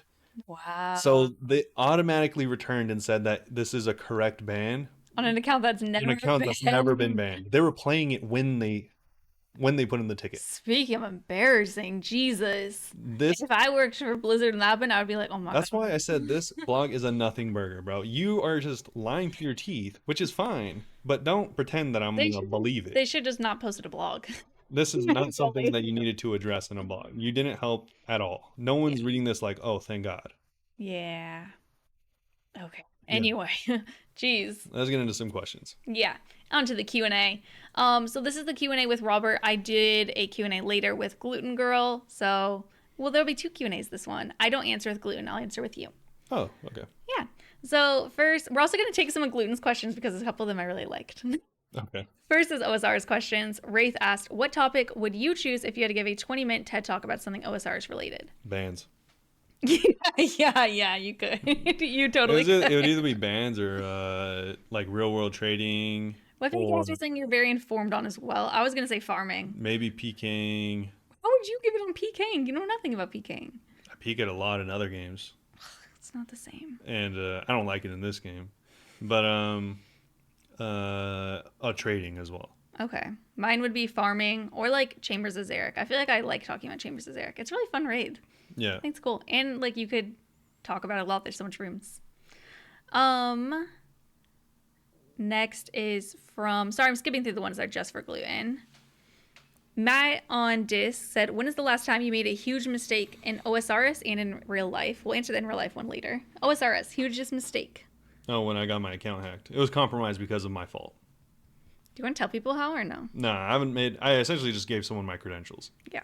So that's actually why I hate whenever people talk about people getting hacked and they're like, well, it's their fault. They shouldn't have trusted someone. And I'm like, that happened to Robert. And if you're talking smack about Robert, I'm going to beat you No, up. I will He did do say, something silly. not that it makes it any better. It was right when I woke up after having slept for only like 3 hours. I woke up and I was like, all right, put in the credentials, bro. And then that was it. Sucks. That really sucks. The last time I made a huge mistake. Oh, the last huge mistake. I don't remember any huge ones recently, but I'm thinking of that time I died at DK's and went to claim myself from death, and it didn't give me a warning on how much, and I spent 12 million gold because I didn't want to run back to DK's. That was a mistake. Nice. That was pretty not fun. Harger on Discord asked, two quick questions regarding specialties in OSRS. So this is what we were kind of talking about earlier. Should OSRS celebrate St. Patrick's Day by introducing a special mechanic on that day that allows players to pinch other players who aren't wearing green, making the pinched player say, ow, that hurt? I think it's cute. Yeah, sure. Yeah, why not? And it's like kind of like snowballs, you know? You could throw them, but it doesn't affect you. Yeah, like I said, I'm a fan of special days. Yeah. Should OSRs have a special icon next to the player's name to indicate their OSR's birthday, similar to Cake Day on Reddit? Yeah, I think this is sick. Yeah, because we talked about letting little icons for different stuff. Yeah, I think before. this is a sick idea. Yeah? Yeah. I'm surprised you like it so much. Okay. Yeah, I think if someone had like a special birthday crown on their character or something, Yeah. like a cosmetic one or something like that. Because RuneScape 3 gives you like 20-year capes and stuff, right? Yeah. OSRS doesn't. Yeah. Yeah. So we could take a little something for it. We don't even get 11th birthday events anymore. I think that'd be cool. Or some kind of indicator, like maybe you have like fairy dust footsteps or something. Like Just something for the day. yeah, that just like It's cute. indicates that it's your birthday. I like it. Well, your game birthday. Yeah. Some in real life questions. Trader Sam asked drums or flats? Drums. Yeah, not even Flats. close. This is about wings. You'll hear when me and Gleam talk about we both didn't know what this meant. Flats. Oh, yeah, she 100%. asked me and I knew right away. Yeah. Do you like boneless or bone in whenever you would eat meat? Well, it depends because one is a wing and one is a chicken strip. I like chicken strips, so I like So boneless. if I'm just trying to mac down on a ton of chicken strips, obviously, Obviously. if I just want to taste something with chicken as the vehicle, then wings. Interesting. Okay. Very different. It's actually whenever I would eat chicken wings, it was very difficult for me to get full because it took like such an effort to like eat. Yeah. Because I would eat the whole, everything on. I'm one of those people that eats like, everything on the wing, everything, except for the, obviously the bone. So I couldn't eat fast enough that I would become full. It'd take me like, I don't know, like 80 wings or something to get full. God. So it was a pain. If I wanted to get full, if I was just like eating because I'm gaming, then strips every time. Yeah. Okay. Yeah. What is your favorite type of cheese? Before vegan and now. Yeah, that's what I was thinking. Because mine's so different than what it used to be actually. Yeah, there's a lot of different types of cheese. My favorite type of cheese, just because of its versatility, is going to be American. That's weird. No, it's not. Sure. Specifically American Sharp, if I could get it. Oh, okay. Well, sharp makes it different already. Well, that or for the same reason, like I guess like a sharp white cheddar as well.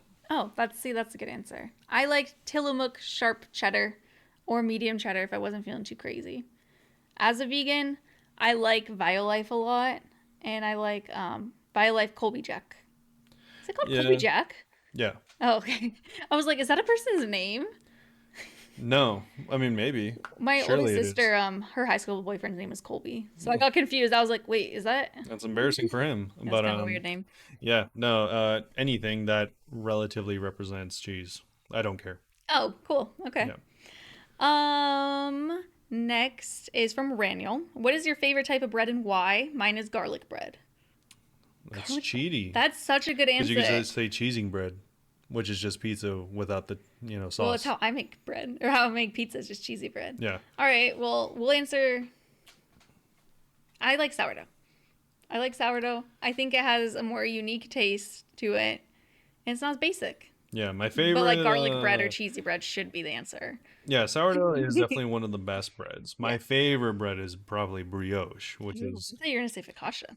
practically impossible to correctly make vegan, so I'll probably never have it again. They have But it at Sprouts. We just keep not buying it. it's not the same. We haven't tried it. In order to make brioche, you need several egg yolks, so I don't know Jesus. how you would do that. But Okay. anyways, that is by far the best bread. Matt also answered that one and said login. I don't know what it's called in English, but it's what they used to make like pretzels. Oh, okay. Yeah. Next question is actually from Matt. I think this is our final question. Yeah. When is the last time you made a huge mistake in real life? And then Matt said, currently locked out of my apartment, waiting for my disappointed landlord who has to leave to work to come let me in, staring at a closed entrance door. And I would like to say, Matt, that outside of your apartment looks really pretty. Einfahrt.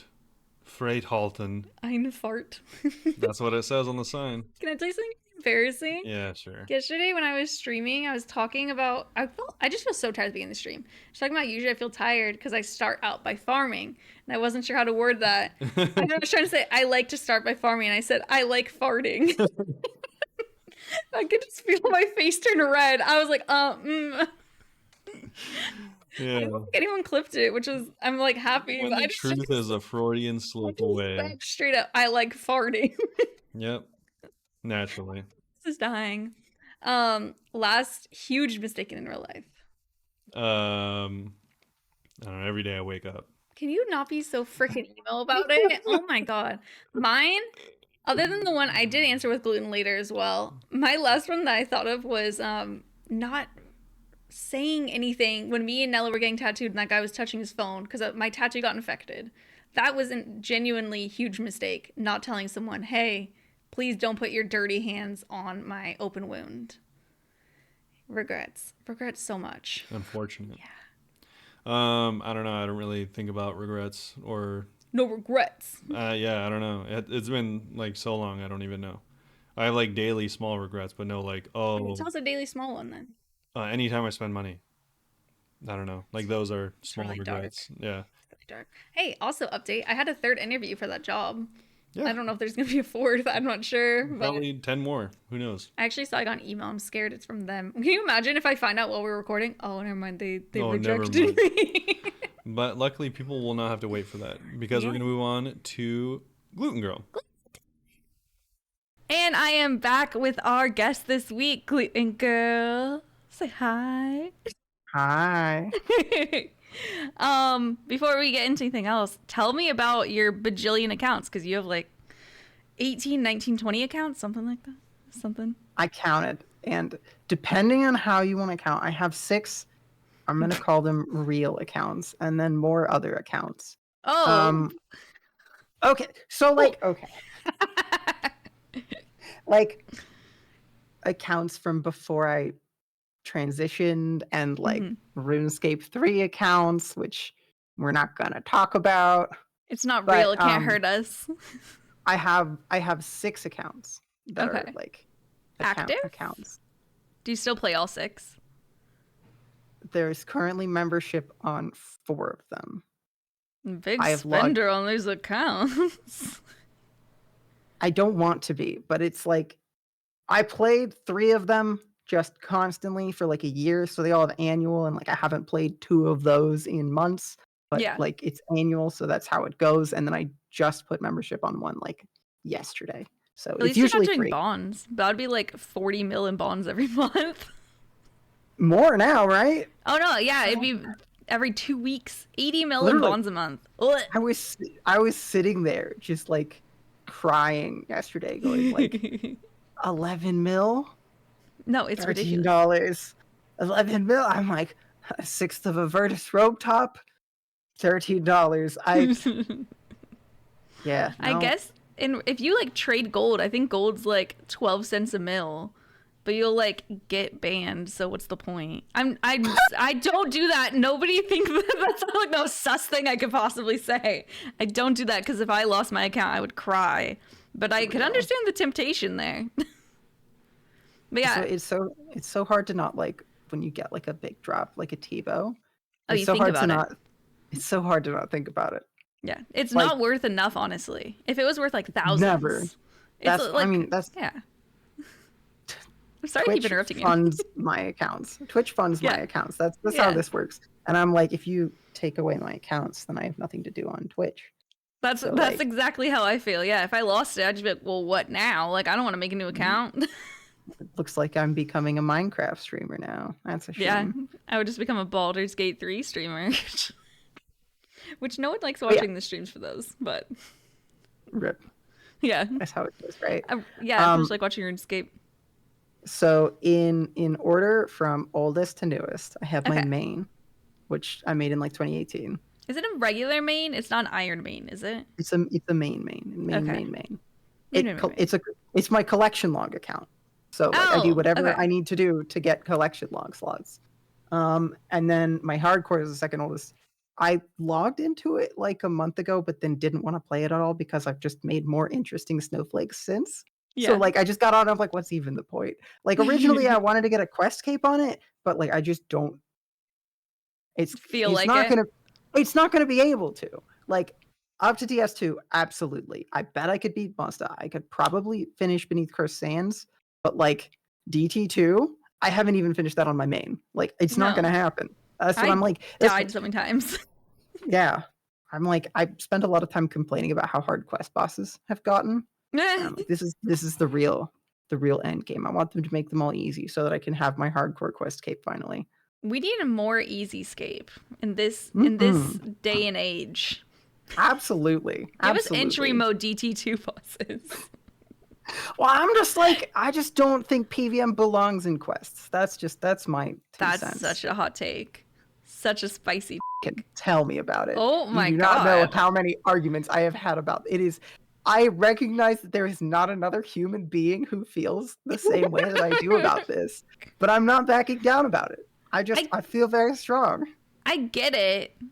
I don't agree, that's for sure, but I get it. It does make it seem more impressive whenever hardcores get capes now, because DT2 I feel like was such a game changer for Quest. Yeah.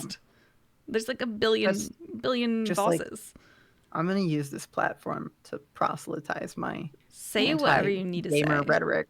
Yeah. So here's the logic. There are different Okay. kinds of people who play video games for different reasons. There are people who Yes. enjoy exploring lore and doing like interaction and just seeing all the little stuff, right? And then there are people who want to be good at video games. And No. these are the people who PVM. Yes, you, absolutely you. Are If you I want to kidding? be good, I just want money.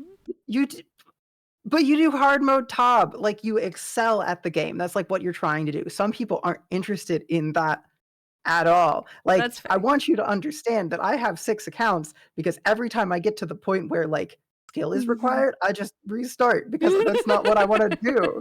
I just want to cut willow logs and get 35 woodcutting again. I don't know. True. But like quests are sort of the content, the meat of the game for the explorer type players. And like back in the day, that culminated in like the capstone achievement trophy for exploration type players, which was the quest cape. Mhm. Now, the quest cape is just like a lame Zuck helm, right? It's just congratulations, you can do PVM, but like not the combat achievements because it's completely unrelated to that. Yeah. And I'm just like, there are so many PVM trophies already. Like, I get that most of the players are PVMers, and like, I get that PVMers want there to be PVM in the quests because like most of them are just like hold down spacebar, right? Yeah. But like, the quest cape is really about engaging with the quests, right? That's what it should be. It should be about how like, you know, you did the quests, not you held down spacebar for all the quests. Yeah. And like the players who are into that kind of thing, a lot of them aren't good at PVM and aren't even interested in getting good at PVM. Yeah. And like honestly, like that's just it. It's like there was I did DT2 and I loved all of the environment and the lore. I thought it was the coolest quest.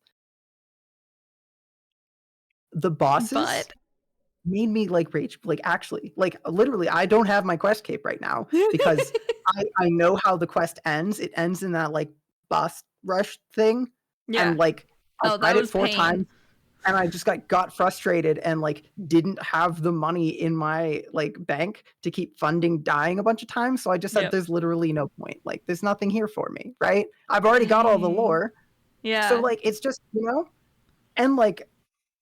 I've had this conversation with people, and every time it ends at like, what you're telling me is you don't think that RuneScape is the game for me, and like you want me to leave, and then they can't refute it because that is the logical conclusion of the opinions that they hold, but they don't want to tell me to fuck off because like they like me. I'm like, Stay, I don't want you suffer. That's what we to. want. Yeah, stay, but stop complaining. Yeah.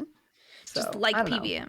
I mean, I think if it got rid of the PVM embossing, or sorry, in quests, that the quest cape would just have to be purely cosmetic. Because people only do it because, for whatever reason, you know, they like want the quest It cape. gives you like a teleport to the Legends Guild. I go there That's every second of my life. Every other telly. Legend. You know, before I was scared to my fire cape, the quest cape was my fire cape. I would wear it everywhere. It wasn't even the best cape I had. I don't know why. That was just the cape I wore. I don't know. Why do people need the quest cape? I guess that they do quests also for the music cape. That's helpful for clues. Yeah, but like the music cape again is you have to do a top. I mean, now what I think do a top is a mini quest, right? So yeah, or is a regular quest. Right at the theater is now a real quest. So See, how do you feel about that? I think it's fucking stupid. Okay, wait, that's partially true. Entry mode top makes it more okay with me. The fact that if you need to, that's the thing. Like people who don't like PVM are more than happy to just like let there be a carry option. And like really, you don't even have to make it through. You don't need to live through top. You can die in every room if you got someone to carry you through an entry mode. It's fine. That's how I got the quest done. Robert carried us because I kept dying. And that's like, there's the really cool like swamp Hespori fight that I'm like, I think that's awesome. There's like that little weird spider den, and then there's like a bunch of lore exposition inside of A Night at the Theater. So I think that when they stuck it in the game as do a Tob as that was stupid. That was stupid, and everyone thought it was stupid too. And then they added the other stuff, and I think people didn't like revise the opinion that it was stupid. But no, like, I thought that the lore was actually very cool and made the quest very cool. Yeah, I think it's a really cool quest. It's just you shouldn't have to do a Tob to get a quest cape. And like I said, there are workarounds, and as long as there are workarounds, it's fine. Honestly, if they just like made some sort of like bad at the game pity mechanic for quest bosses, I do love pity mechanics. That'd be fine, right? If they just like every time you die, RS3 has this. It's every time you die. Usually the RS3 has this, so people are automatically gonna be like, no, we don't need it. Yeah. But like, basically there's like a set of armor where every time you die in a quest boss, when you go back in, you have like 10% more like defense and like health and stuff. Okay. I never really engaged with that, but like, like it exists, and it's nice because it's like literally like if you want to be gamer, don't use it. That's fine. But like for those of us who wanted to do DT2 and didn't want to die 9 times to Whisper, I tried DT2 drunk on stream. Okay. It didn't go well. Is that why you were maybe getting frustrated because you were drunk? Well, I did it in the morning and I was okay, sure. I hear you. But I did it again in the morning and it still didn't go well.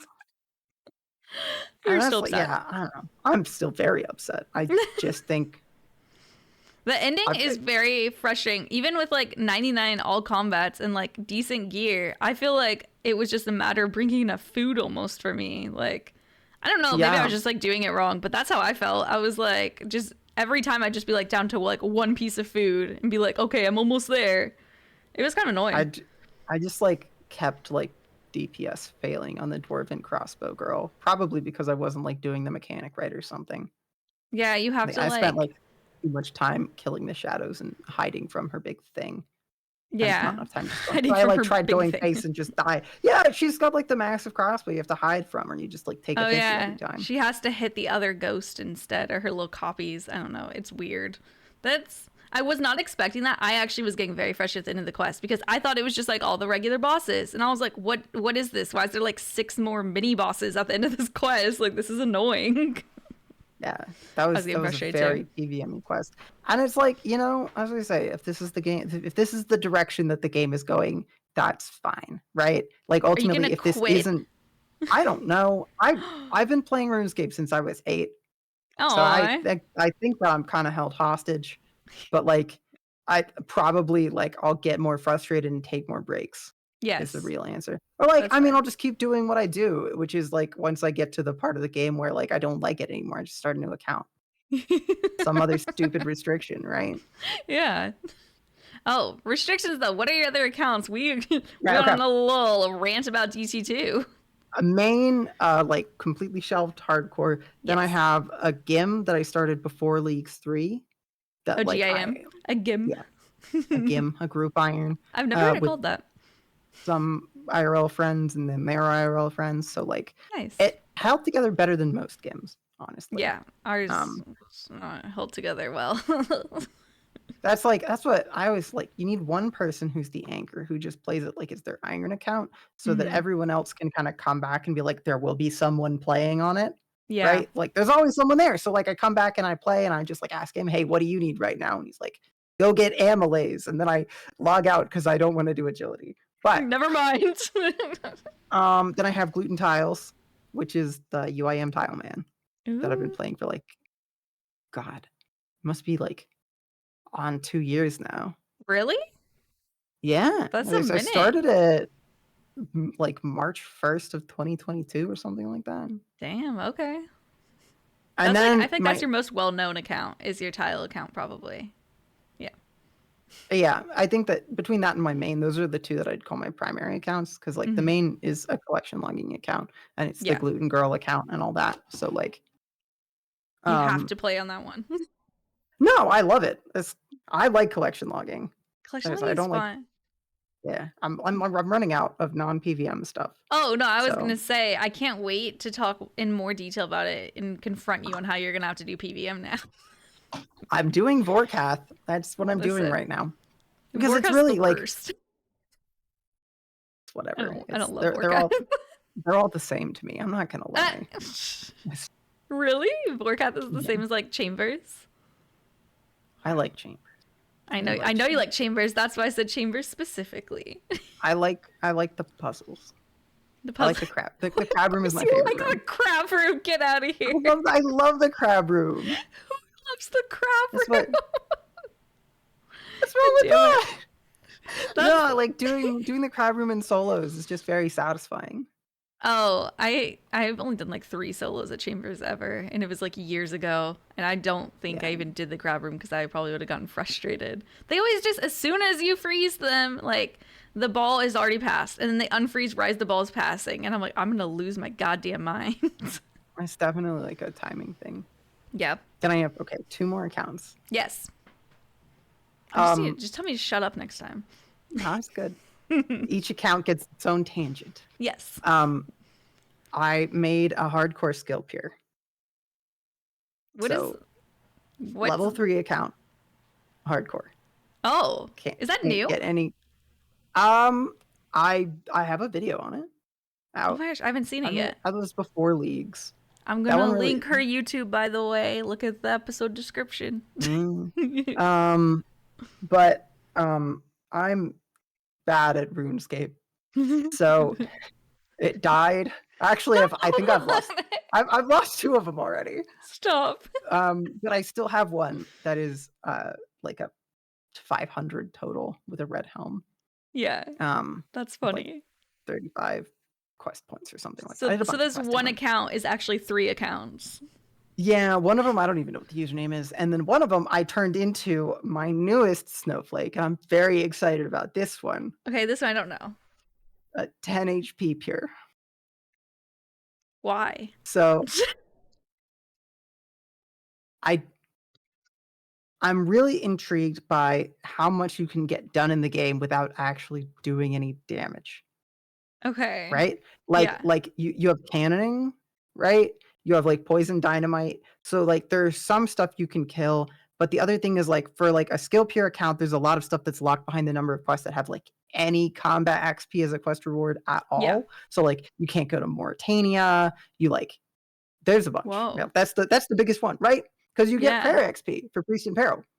And this Oh. account will be able to do a lot more, but it'll still have that hard wreck, no doing damage with like a weapon, right? And I think that's really fun. I'm really excited, and this is a really great excuse to never ever have to do PVM on the account because, like, That's the real right? reason you made this account, so you'll never have to do PvP. Well, yeah, you can do little stuff with like anything that's not immune to poison, but like you can't tell me to go do Vorkath because it's just literally impossible, right? Can you just kill him with Same with- dynamite for half an hour? Probably I not. I don't think it would work. Not Probably to not. mention 10 health is a pretty hard limiter. You can't really do anything that can do more than 10 in one hit. That's true. And he like switches his prayers all the time too, so you like don't know what they are. Yeah, you'd be dead. That's a spicy account build. I'm super excited. I am so excited to see how far it can go. I don't know what the limit's going to be, but it's going to be fun. What have you done so far on it? Have you like, is this like new, or have you done stuff? So it has, it's one of the dead hardcore skill peers. Yes. So I had like some. 8 hours of questing done on it. Okay. And the rest I'm saving for stream because like I don't really record footage when I'm not streaming, so I haven't done anything fun. So literally I engaged with my favorite content and went to Motherlode Mine and got 60 mining. And your favorite content? Look, mining's my favorite skill. I'm not going to beat around the bush. Oh, we're going to discuss mining more later too. Yeah. You already know. But Motherlode Mine's your favorite? Not even Shooting Stars? Shooting Stars are all right. Oh my God. Like, they're nice and social, but like finding the stars is really annoying. I know there's like plugins now. I haven't done it since then. Yeah, it's a lot easier now since the update. Kind of like less fun since the update, but easier if you want to just level, which is how I felt. I was getting close to 99, so I was okay with it. So I think most people like Shooting Stars because you click on it and then you walk away for 3 minutes and then you come back and click on it again. Yeah, that's why I like it. But I just watch shows. Yeah, my favorite mining is gem rocks. Like Bunebape gem rocks is my favorite. Oh yeah, you like doing like the super ticky things, huh? This I do. Ooh, have you been doing that a lot on the new account? Just going and doing like tick stuff off stream? A lot of the tick manipulation requires, some of them are kind of not easy to do. So like for example, most 2-tick methods involve taking hits from things. And like with 10 health, that makes them kind of unsustainable. Or like getting to places that are kind of dangerous to get to. And like I put like 2 days into it since I literally just like put membership on it like yesterday, the day before. Oh, nice. But like early game, I don't do a lot of tick manip. Yeah. I don't know anything about like tick manipulation, so I don't know how feasible it is at the beginning of an account. One of my real goals on the account actually is to complete Karamja Elite, which is what you do to unlock or is it Karamja Hard? To unlock gem rocks, the big room. I think it's hard. I was like, Elite is getting the fire cape. Yeah, hard. You have to get to a certain major, wave. I think. Yeah, and I don't know if I need to watch the Rendy videos again to see whether or not you can recoil them. Yeah, I think it's doable, but it's going to be a pain. I don't know if it'll be doable because an inventory of recoils might not do it. And like they can take poison damage.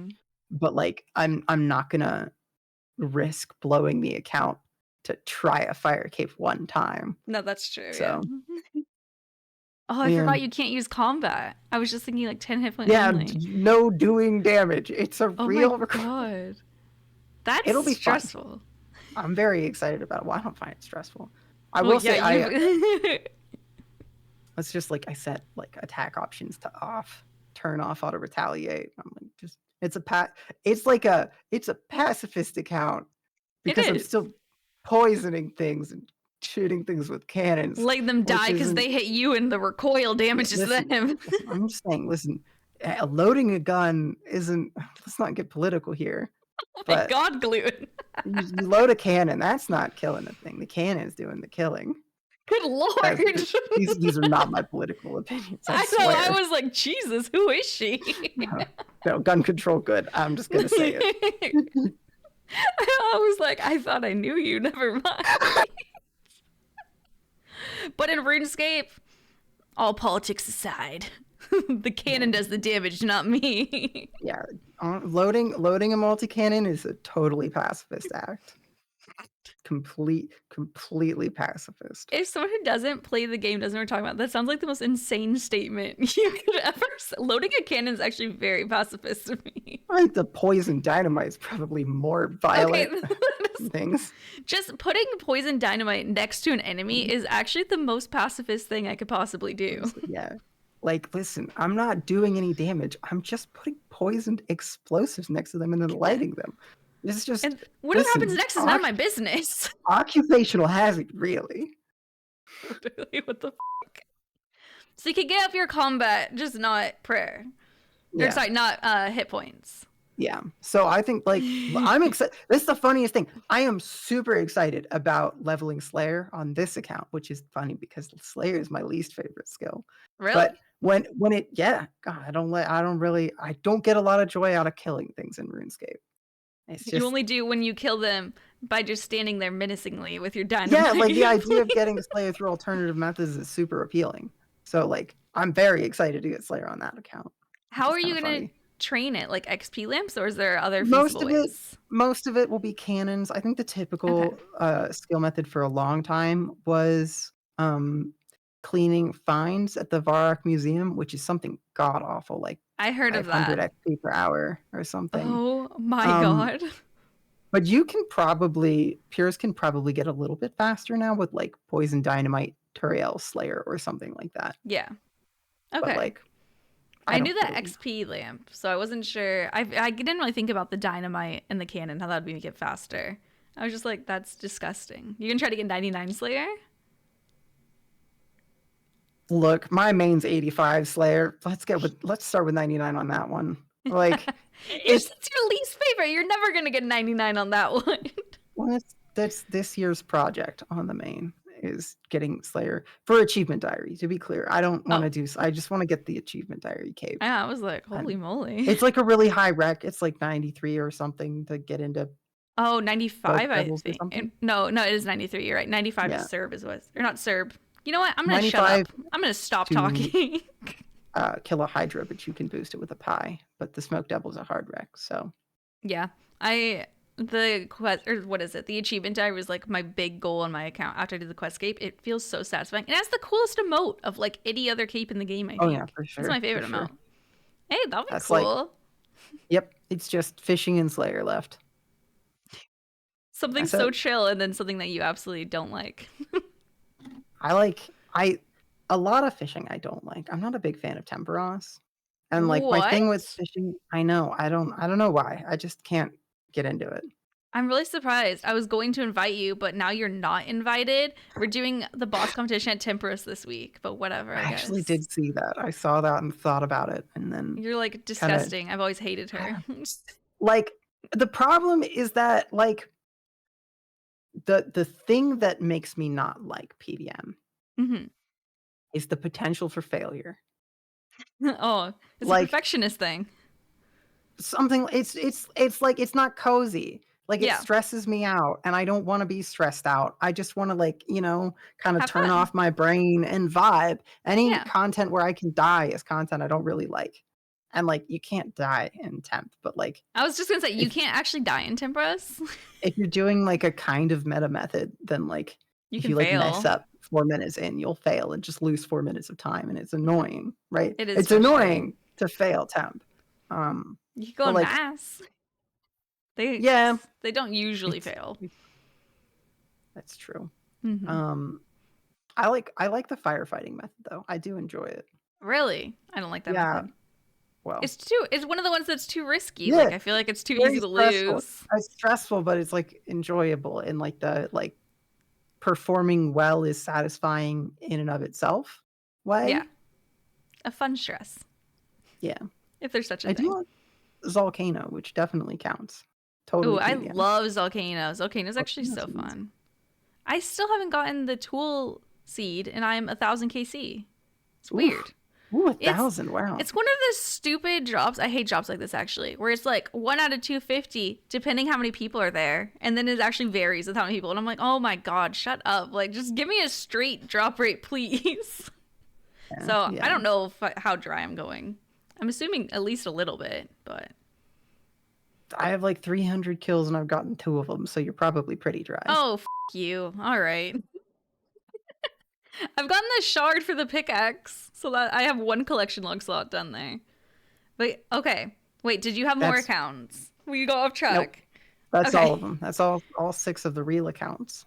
Okay, because I was gonna ask the collection log. Like, have you said you're going to move on to PVM soon? Like, have you finished like everything else, or like how close are you to finishing? So, pretty much every minigame's done. I haven't touched Soul Wars yet. Yeah. Temp's not done. GOTR's not done. But most of the like skilling sort of distractions and diversions are done. Oh. I have like 5 slots left in easy clues and like about the same. I think it's 3 in easy and 5 in medium. Oh my gosh. And like the most efficient way to get hard and elite clues is just to kill things. So like always hated those collection log slots. it's just that's what I have to do now. You know, Yeah. it's like I'm gonna get those through doing Slayer. That's just how that goes. I'm working on Trouble Brewing right now. I'm about. I was gonna ask how that's going. You're halfway? 21,000 pieces, I think, right now. Holy sh!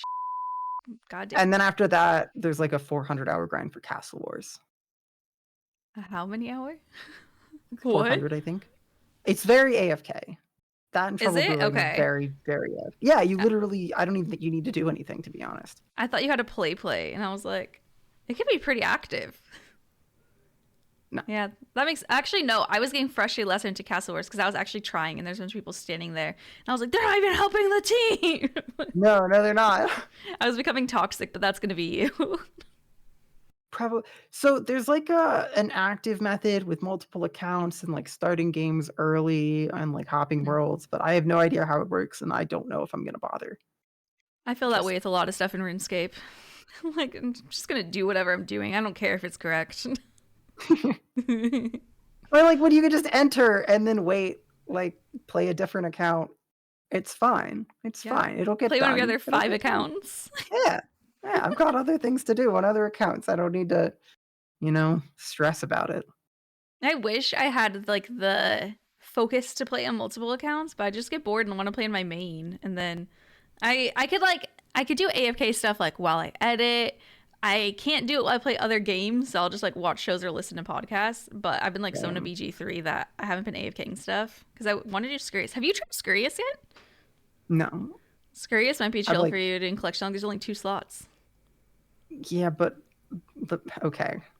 This is like kind of don't Google this if you're a sensitive human, but Rat King is like a real thing that happens in real life. Yeah. They're filthy. I don't want to go there. It's nasty. It just reminds me of traumatizing things I've seen. I think the Rat King is a nasty creature. You're calling this RuneScape boss a nasty creature. Yeah. No, it's awful. I'm like, listen, if Duke Suck like was based on some horrifying real creature that really exists, it would make you feel different about him. And he's just like a weird kind of decaying blob thing. Did he like eat people or something? Or the vibe I got was cannibalistic, but I don't know if I was just reading into it. You cannibal, you'd have to eat some of your own. I don't think there's another Suck out there, really. There's actually like 5 in the history of the world, so how dare you go to Duke Suck? He ate the other 4. What a cannibal. That's really funny. People say that they don't want to go to Rat Boss because they're like, oh, I don't like the fight, or I want to do other stuff, or I don't like the pet. I've never heard because it's a nasty creature in real life. I just think it's gross. There's like the rats coming out of its back. It just gives me bad imagery. they're all tangled into its fur. Their Yeah. tails are tangled. That's What okay. a horrible thing. What a horrible thing. That's why it's so angry. That's why you needed to get the pet so you could take care of it and maybe you could brush them out. Just like, okay, to contextualize everything that we've said here, in Yes. real life, I'm a pacifist. I like really don't like violence. And like, I know that those rats are suffering. Like, there's no question, right? Other creatures, you can kind of like have questions. No, they're suffering. The rat That king's is very suffering. depressing. And I don't want to watch that. I don't want to beat to death a creature that's already suffering. Okay, you know what? In game, they're shocking me. He's sending lightning my way, Gluten. I'm gonna defend myself. If anything, you're doing it like, a favor by putting it out of its misery. Probably. Yeah, 2,600 times. Just doing it a favor. Over and over again. Yeah. That just makes me sound like an insane person. Welcome to RuneScape, right? True. Yeah, this is my most killed boss for some reason. That's why I have such strong feelings about you not doing series. Rat Kings, they're not common in real life, right? Like, that's very rare. Okay. It's been documented like 24 times. Okay. Maximum. Yeah, if you don't know, basically 3 or 2+ rats will literally get stuck together. They will be trapped together. Like, they like tangle their tails and stuff. Which, yeah, I don't understand why you can't just untangle their tails. So it's like when they nest in the winter, and like they're just like greasy or something, and like humans can untangle them, but rats can't because Oh, it's their the rats tail. probably They don't can't want people to untangle them. They're probably like, don't touch me. Yeah, but then like I don't want to say anything terrible because it's emotionally scarring if you're a sensitive human, but like they're very cursed. They're very cursed creatures. I'll have you message me about it later because Okay. I like rats. I think that rats are cute.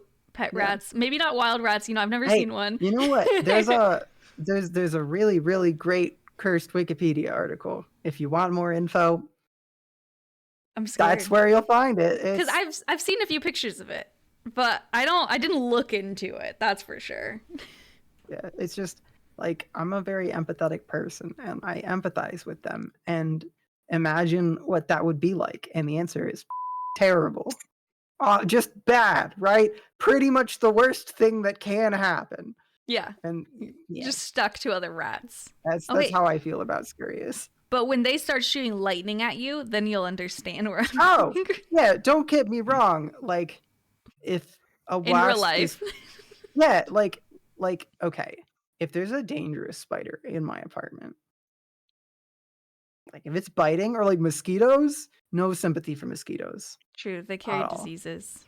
But like if it's like a regular like house spider or like a non-biting bug, I put him outside. I don't kill him. I will leave them if they're where it doesn't matter, but Robert will tell me to kill spiders. He calls me the spider cure, and he likes because the spider skewers in RuneScape. They have on a stick, so he's just like, go and get them. You're the spider cure, and we'll do little like spearing motions, and makes me kill them for him. And I'm like, but it's just sitting there. If it's on my desk though, that's a fucking free for all. Like you're dead. Like that scares me. The corners you can stay, but yeah, that's like I used to live next to a lake, and like honestly, most of the corners of my house had a spider in them, and I didn't care because they kept away the bugs. And like, maybe this is a very unfeminine way to exist, but like, fuck it, right? Like, if they're in the corner, that's their corner. Like, don't bother me, I won't bother you. But then, like, Tip came to visit, and she was completely horrified, and I had to get rid of all my spiders. So, wait, was there like a lot of spiders? Houses have a lot of corners. I don't. Every single corner, like. No, it's not like there was more than one spider in any place. Like when there's more than one bug in the same location, I find that kind of gross and creepy. Yeah, you're like, are they nesting? Like, there's never more than one in like a field of view. So it's okay. Is it like daddy longlegs or like bigger spiders?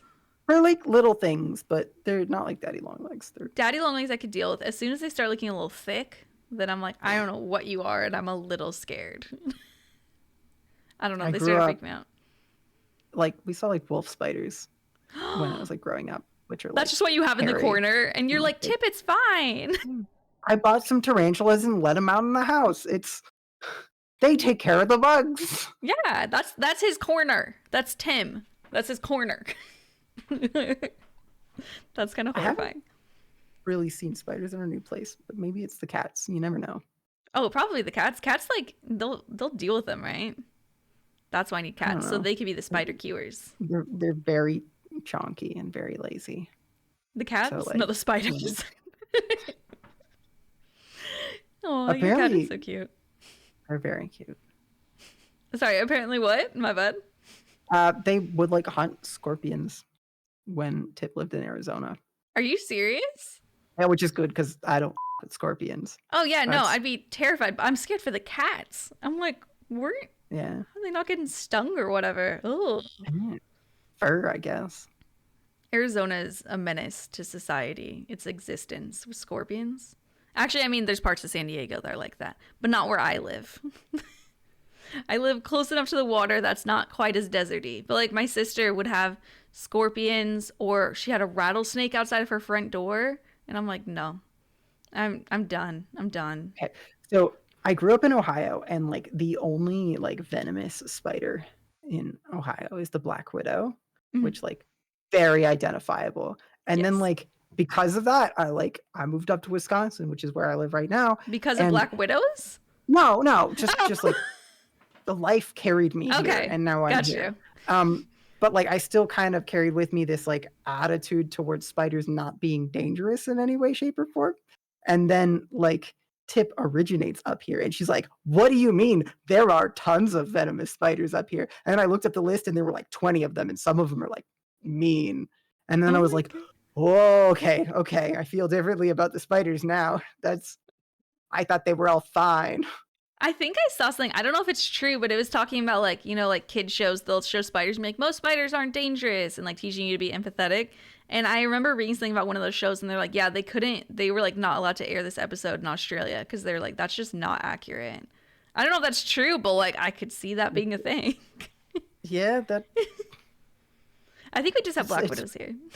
see, that's like I feel like most of the Australians I know are like, no, they're dangerous. Just leave them in the house, though. I don't bother. It's just they have That's so many insane.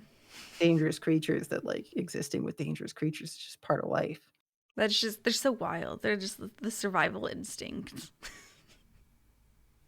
It's the way, the Aussie way. If you have kangaroos in your backyard every day, right? And Like, do you know any Australians that like koalas? Because everyone is such shit talkers about koalas. I don't think I've ever honestly had a conversation with an Australian about koalas. I'm disappointed in you. You should really bring it up. Because I like I'll koalas. make sure to do that. Every time that I tell them, they're like, they're so gross. They have STDs. And I'm like, okay, a lot of people have STDs. You're not going to be like, I'm not going to speak to you. Like, that's messed up. And they say that they smell bad. And I'm like, some people smell bad. They're still cute. Why are you being so quiet? As you build up a list of negative qualities that qualities. Negative qualities. As you build up the list, you can say like people are like that too. But if you take that list of things and apply all of those to one person, I don't think I'd want to be around. No offense, but I'm just like, they'll scream at you, and you're like, I don't know if I want to be around this person. yeah, they're smelly and mean, violent. They have sharp claws and they're riddled with parasites. I'm like, that's not a person I want to be around. I'm sorry. Okay, it's spread amongst everyone, not one person. They're cute. That's all that matters to me is they're cute. Okay, and I stand by that. Some people think that they're not even cute, and I think they're lying. Do you think that they're cute? I don't know. What do you mean you don't? Like, Hello? relative to what? Right? Relative Just their to what? existence, Gluin. That's what I'm saying. Just like on a scale of like a rock to like a teddy bear, they're pretty cute. But like if you start the scale at like other fluffy creatures, I feel like they're low down on the cuteness list. That's messed up. I think all animals are cute, low-key, though. That's what they're all cute, but like koalas are very much one You of think the they're less cute really... ones. Whoa, Like- that's messed up. You're just like the Australians. Just like them. You're just saying this to impress them. There's no way you really feel this way. I just all 18 of my Australian viewers will feel betrayed if I don't also hate koalas. She doesn't mean it, just so you guys know. She's literally just pandering to the Aussies right now. I could tell. I could see it in your eyes. Known panderer, gluten girl. Yeah, known pander specifically to Australians, gluten girl. Completely unwilling to have hot takes here. No. Never had a one. That reminds me. How do you feel about Settled? We have a history. Should we get into it? Okay. No, I have a real answer. The way you moved your water, it's go time. It bothered me less. This is Michelle from the future. At this point, the recording randomly stopped for a full hour, so we just jumped right back into a random conversation. Sorry, it sounds kind of off. It's on. Let's go. Imagine, honestly, like being like transness is like a part of my identity, right? Yeah. Like it's fine. I have the flags behind me for a reason. And like it's a real journey. But like earlier on, it feels like a curse. It like there's no question, right? It's like everything about being trans sucks, right? Oh. I mean, think about it, right? It's like every trans person's dream is to be their preferred gender and cis. Oh. Right? Because transitioning is awful because the world sucks. And then like you just like a big part of it is like self-hate of your body and like all of that and like how much work has to go into it, right? Mm-hmm. And there's just like a lot of internalized trauma that comes with all of it. Yeah. So like for a long time I talked about how like I identify as a lesbian, but I like don't identify as a trans person because like I'm proud of being a lesbian, right? I am super proud of being a woman who's into women. But like trans is just something that kind of happened to me, right?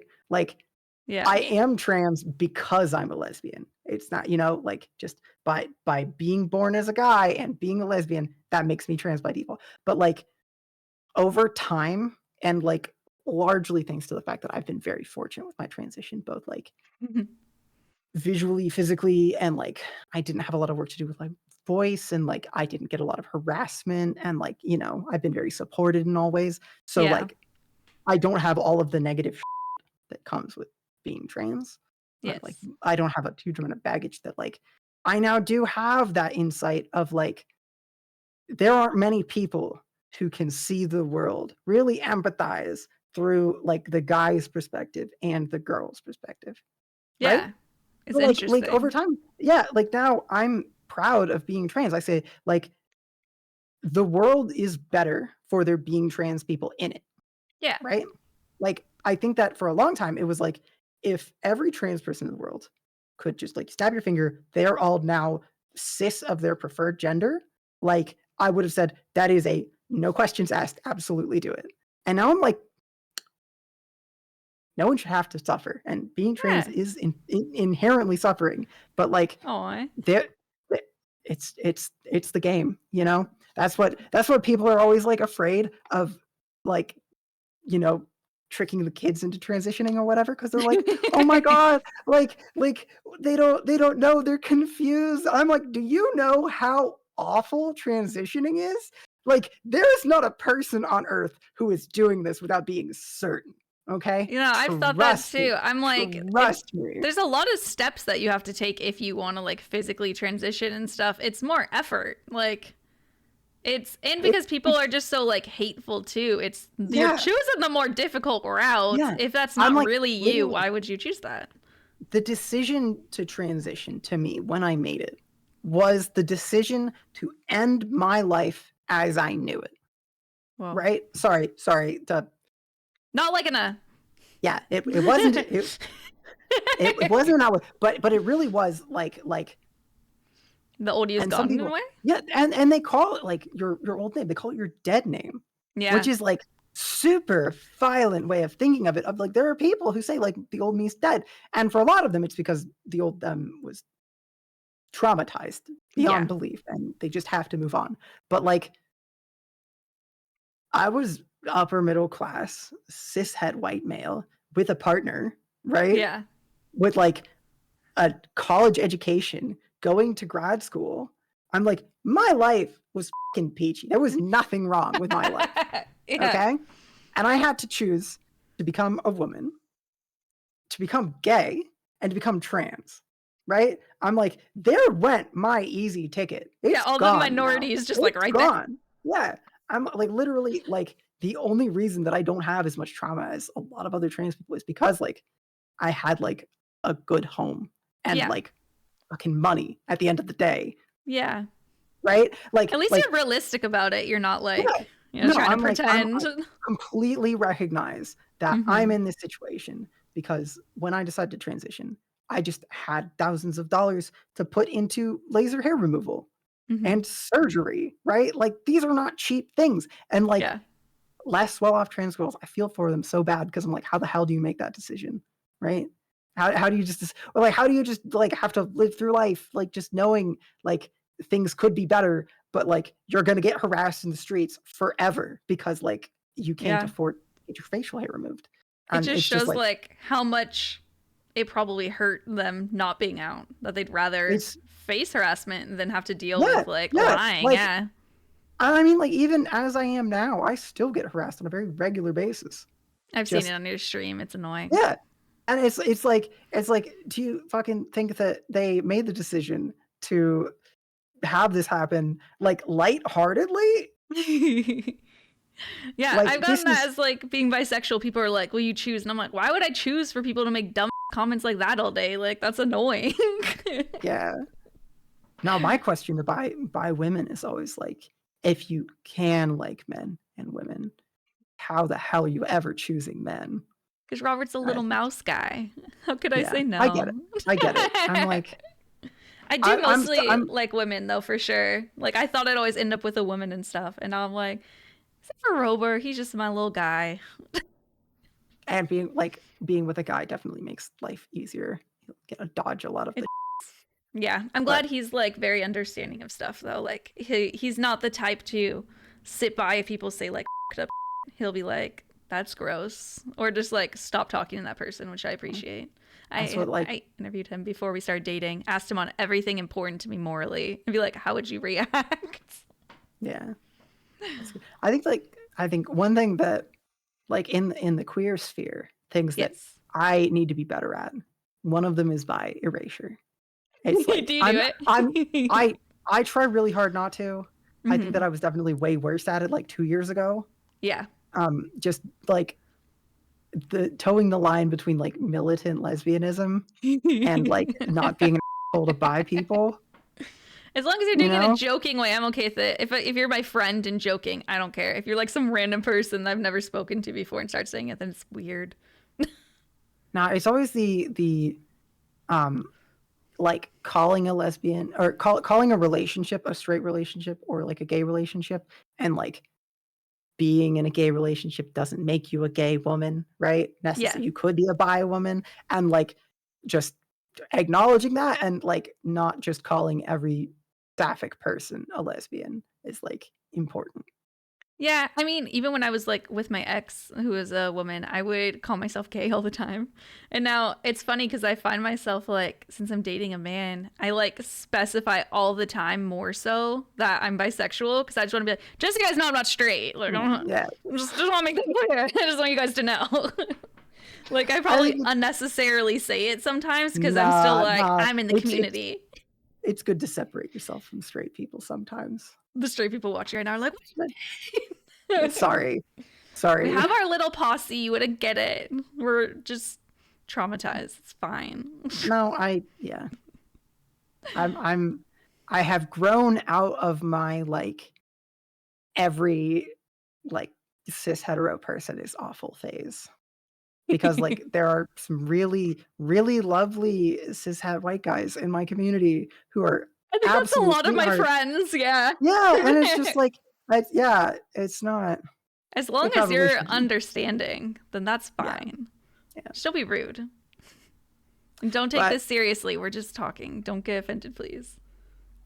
Why do I sound like a conservative? I'm like, don't take it seriously. It's a prank. You little snowflakes. Sorry. They are little snowflakes though. They are. Man, at my college graduation, Oh. I went to Purdue, which was in Indiana, Okay. and he literally our graduation speech from the president of the school was just complaining about snowflakes, and it was the dumbest shit. Are you serious? Yeah, That's he so was just awkward. he's like, people who go to Purdue have true grit. There aren't any snowflakes here. You guys work hard, and I'm like, fucking, Jesus. what the hell? That's so embarrassing. It's It just was like, really- bro, this is supposed to be my cool, awesome speech at the end, and you're just like making it a weird personal was- thing that you have going on. Really awkward. So awkward. I hate it. I'll be like, aren't you supposed to be celebrating us, not complaining about other school students? Oh, that's really awkward. I hate it. Yeah, you know. Okay, but the Life. reason we randomly cut in here, because we weren't recording. I wasn't sure if you'd want me to record, but what we were talking about, I don't even know how I'm going to edit this. It's going to be nuts. You were talking about how you miss being able to go outside alone at night. Do you feel comfortable going with Chip? Or do you like bigger groups? Honestly, I mean, with one other person is sufficient, I'd say. Mm-hmm. And I don't go outside a lot at all since I transitioned because of the pandemic happened, and then I was a grad Video student. And games. just kind of I developed agoraphobia. So now there's Did you actually? I was agoraphobic in high school. Oh. there's really, really huge energy threshold to get outside of my front door. Yeah. So I do go weeks at a time without leaving my apartment these days. Oh my gosh. And I think it's a momentum thing. So Mhm. when I'm forced to, when I get a job, I think that I'm not worried about it. I'm not I'm going to be stressed or falling apart, but just I actually don't leave my apartment. It's not good. Do you get anxious when you leave? Or is it just it's your comfortable place? The idea of leaving is anxiety inducing, and then as soon as I actually get outside, I feel really good. Oh, you feel okay, that's good. So you're not out and about still feeling anxious. Mine was like that in high school. I shit my pants in the 8th grade, and I was scared to shit my pants anytime I left the house. So I literally developed agoraphobia. I'm sorry that I led this conversation there. No, I bring it up, dude. People make fun of me because Well every night aware. people show up. Yeah, everyone's like, "We get it. You shit your pants. Stop telling us." And I'm like, I have to talk about it to normalize agoraphobia. I'm leading to it. So I feel like a dick for it. But you said that you were agoraphobic, and I felt excitement because I was like, I relate. Yeah. I think that, here's a little treat for you. Every Okay. trans person has a little bit of agoraphobia. Just Oh? For the first two, there's an awkward transition phase when you start doing Mhm. hormones, you start growing out your hair. If you just get a pixie cut and then start growing out your hair, there's an awkward hair length phase. Oh yeah, I had a where it's pixie cut. I am familiar. Yeah. It gets weird. Well, most trans girls go from having short hair to having long hair, and Yeah. there is an awkward phase, and it's not pretty because at the same time you're also having hormonal changes in your body and the whole thing. Yeah. And I can say that there was a solid 2 or 3 years where every time you go outside, you feel like every other human being is just staring at you. Oh, that's awful. And you don't want to go outside. And I was very fortunate because that was right during the pandemic, so I didn't have to. That's a great timing transition. We went outside once a month to the grocery store, mask covering my face, Yeah. all of my skin covered, nobody ever know, Yeah. and it's just everyone is suspiciously looking at everybody else, so it's not a particular It's not just thing. me. Yeah. So I picked a good time to transition, but That was a good time, Yeah. to be fair. there was definitely basically every trans person has experienced for at least a while pretty substantial agoraphobia. I never knew that. That's interesting. Hit me up, guys. I used to be agoraphobic too. Let's talk about it. Agoraphobia is the fear of leaving your house, by the way. It is not a fear of gore. People think that. They're like, I thought you liked scary movies. And I'm like, okay, well, I don't like gore, but that's not what it means anyway. But Scary give you a fear of leaving your house, though. I've become very paranoid. People give me grief about it. Fear Yeah. of entering cornfields at night. Stop. Why would I ever in my life? I'm not insane. Listen, I grew up in Ohio, so I can tell you with certitude that, like, I've had opportunities to walk into cornfields at night. You just know people were getting murdered within half a mile of you at all times. And every night in a cornfield, there was a victim taken. I just know it for a fact. I love your idea that, like, the Midwest is just, like, the murder capital of the world because of all the cornfields. Okay, it feels like it. Okay, another reason I'm paranoid, I listen to a lot of true crime stuff.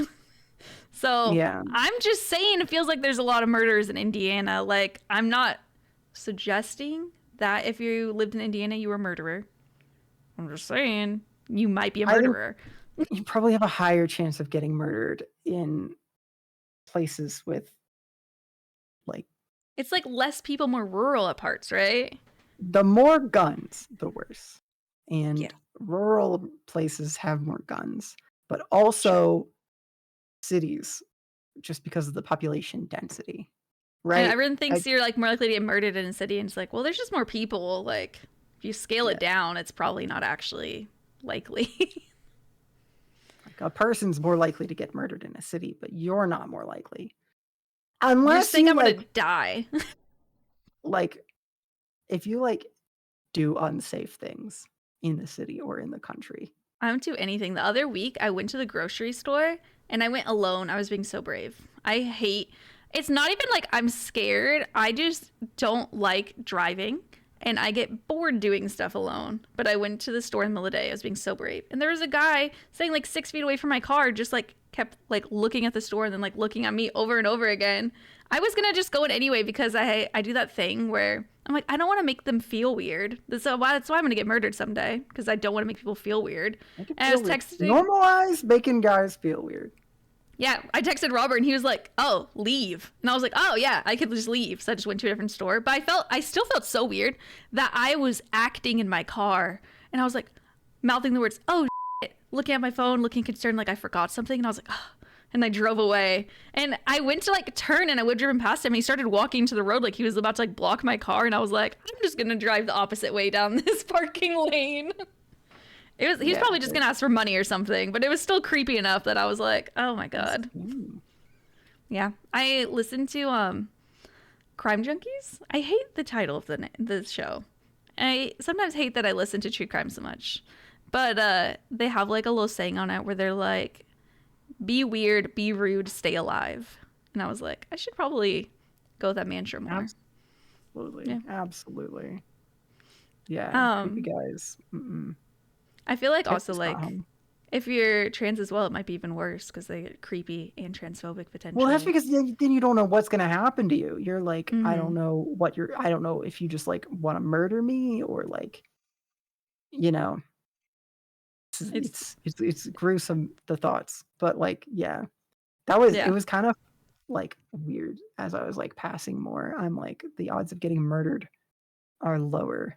And the odds of other things happening are higher. And so I'm like, weird. Is this better or worse? I don't. It's all just scary. If you're a creep, we humbly ask you to not be anymore. If you're a murderer, stop. If you hurt people, just stop doing it. Thanks. Okay. No, I'll go back. I'm very public about all of this, so like. Okay, cool. I'm always down to talk about things that will upset people. I love that you're like an overshare with stuff like you'll talk about anything because that's how I'm trying to be. And it's on the podcast, so I don't have to respond to people being annoying. Love it. I do think about like one thing about there just aren't a lot of trans people, so every trans person kind of has to act like an ambassador. Like, that sucks. You have to be like the model trans person. Because like, and it's like a real thing, right? That like, it's like every girl in science, right, has to like be perfect, because otherwise there are some people who are like, well, every girl I know in science, which is one person, sucks at math. Oh, so, it's a thing with immigrants too. You feel like you have to be like the perfect example, which is annoying. You should just be yourself. Not everyone's gonna be perfect. Some people are gonna be weird. But like most trans people have a lot of trauma and don't want to talk about stuff, and like even inquiring into sensitive topics about trans people is like really a microaggression, you know? Yeah. Like you just shouldn't ask people about their bits. Like Kind of weird. shouldn't ask anybody really. Yeah. Just because I'm trans doesn't make it different. But Yeah. like because I don't have a lot of trauma, I'm much more comfortable fielding literally any question. Mm-hmm. So like I do feel like since I have the privilege, I want to be ambassador to trans people in a Yeah. way where like there are questions that people have, and if they had less questions, you know, people fear things they don't understand. So if people understand trans people better, things might be better in the world. So Yeah. like I'm always super open and I'm always willing to field questions. So Because, ask like, Gluten, don't ask just random people that you find on Twitch, please. Not everyone Yeah. is comfortable If you- answering stuff. if you find a random trans person, don't ask them trans questions because Yeah. they probably don't want to talk about it. But like, yeah, Some come to people me. are okay, that some people aren't. It's just like every other topic. Some people don't want to talk about. Mhm. Yeah. But yeah. So RuneScape. I was gonna say, this episode is going to sound insane because I asked if any of you guys are like, how did we even get here? I asked Gluten, tell me about how you feel about Settled. We talked for an hour. We said Settled's name and he cursed OBS and shut down and stopped recording. So this is gonna just sound all over the place. Can we just have a too long didn't read on the Settled because we're not gonna repeat it. So Settled's cool. She doesn't hate Settled. yeah, this is not a Settled call out. This is not a Yes. Settled smear. Definitely don't harass Settled. Please don't. But like the smaller Tile Man community basically got a little bit snubbed when he created his series, and now everyone credits him both like inside of RuneScape and like other like content creators in other games are like making Tile Men and like crediting Settled for it. And it's like annoying. So like we appreciate that he brought attention and he brought fresh blood. And we're annoyed that he pretends that we don't exist. But like, Yeah. McTile is gone now, and he's moved on, and it is water under the bridge. And we're not don't bother bitter. Settled about it. Definitely not bitter at all. Nope. Yeah. Gluten did get the recording of that, so potentially we were discussing if I made a Patreon selling, that sounds so like tabloidy, but posting the uncensored version of it. Pay-per-view Settled rant. That sounds so like sus. But we were talking about a lot of stuff, so if some of her answers aren't very detailed in what we're talking about, it's because we've talked about before. I also moved OBS so I could stare and see that it is actively recording at all times now. That was so weird though, the timing. I was like, how do you feel about Settled? You're like, all right, and then it just quit. Like, I don't even understand how that happened. He cursed me. I have issues with him now because I think he just cursed my recording. But anyway, so you have a cosplay you're making. I asked you all about this cosplay. All I'm right, so sorry. We spent a long time talking about this. Okay. I will make so- a Patreon for this so you could hear in more detail because I know you're not going to want to tell everything. The abridged version is 2 years ago, Boone inspired me to make a Neve cosplay. I was originally making it for her, but I wanted to do a good job. So like it And I'm was going to cost like $1,000, and we live on opposite sides of the country. So like fitting it would have been a massive pain. It was just going to be a huge thing. So I decided I'm just going to make it for myself.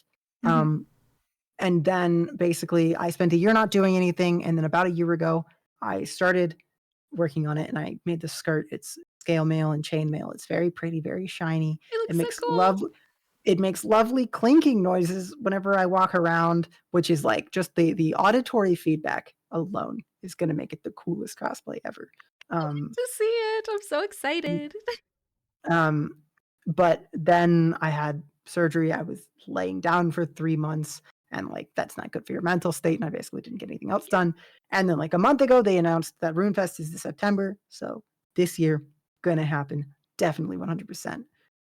Definitely not gonna put it off for another year. Definitely. You can't. I know. I'm going to show up in England and be like, where is it? Yeah, that's really this right here is the reason that I can't now, because if I don't, people are going to be like, where is Neve? If you're And- going to Runefest, now you know to confront Gloon if she's not wearing a Neve cosplay. Unless I wore it the previous day, and In which missed case, it. don't harass her. Just only if she's like, I didn't make it. Be like, how dare you? And then cry and then leave. That's what I need you all to do. Like a sign of shame above me that's like, I didn't make the Neve cosplay, so that you know that it's okay to harass me. Yeah, no, that'd be actually perfect if you could make that. Thank you. Just make the cosplay instead. That'd be easier. But she did go more into detail on how exactly she's making it. And yeah, I'll have to make a Patreon because it's very cool. And There will be videos eventually as well. yes, you're gonna make videos of them. You said some will be out before, and then the rest would probably you'd probably just finish putting them out after Runefest.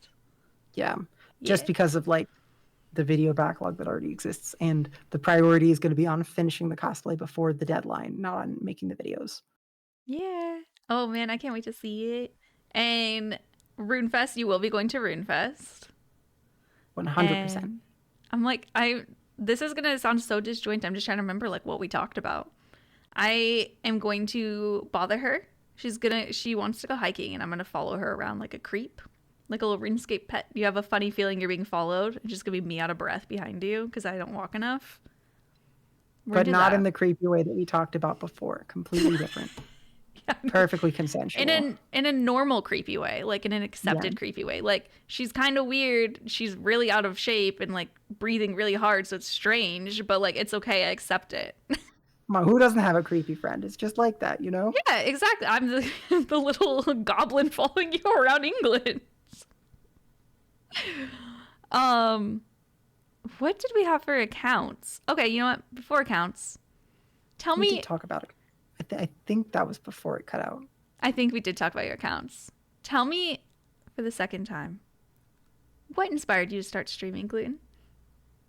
So okay, I'm a collection logger. I do lots of clues.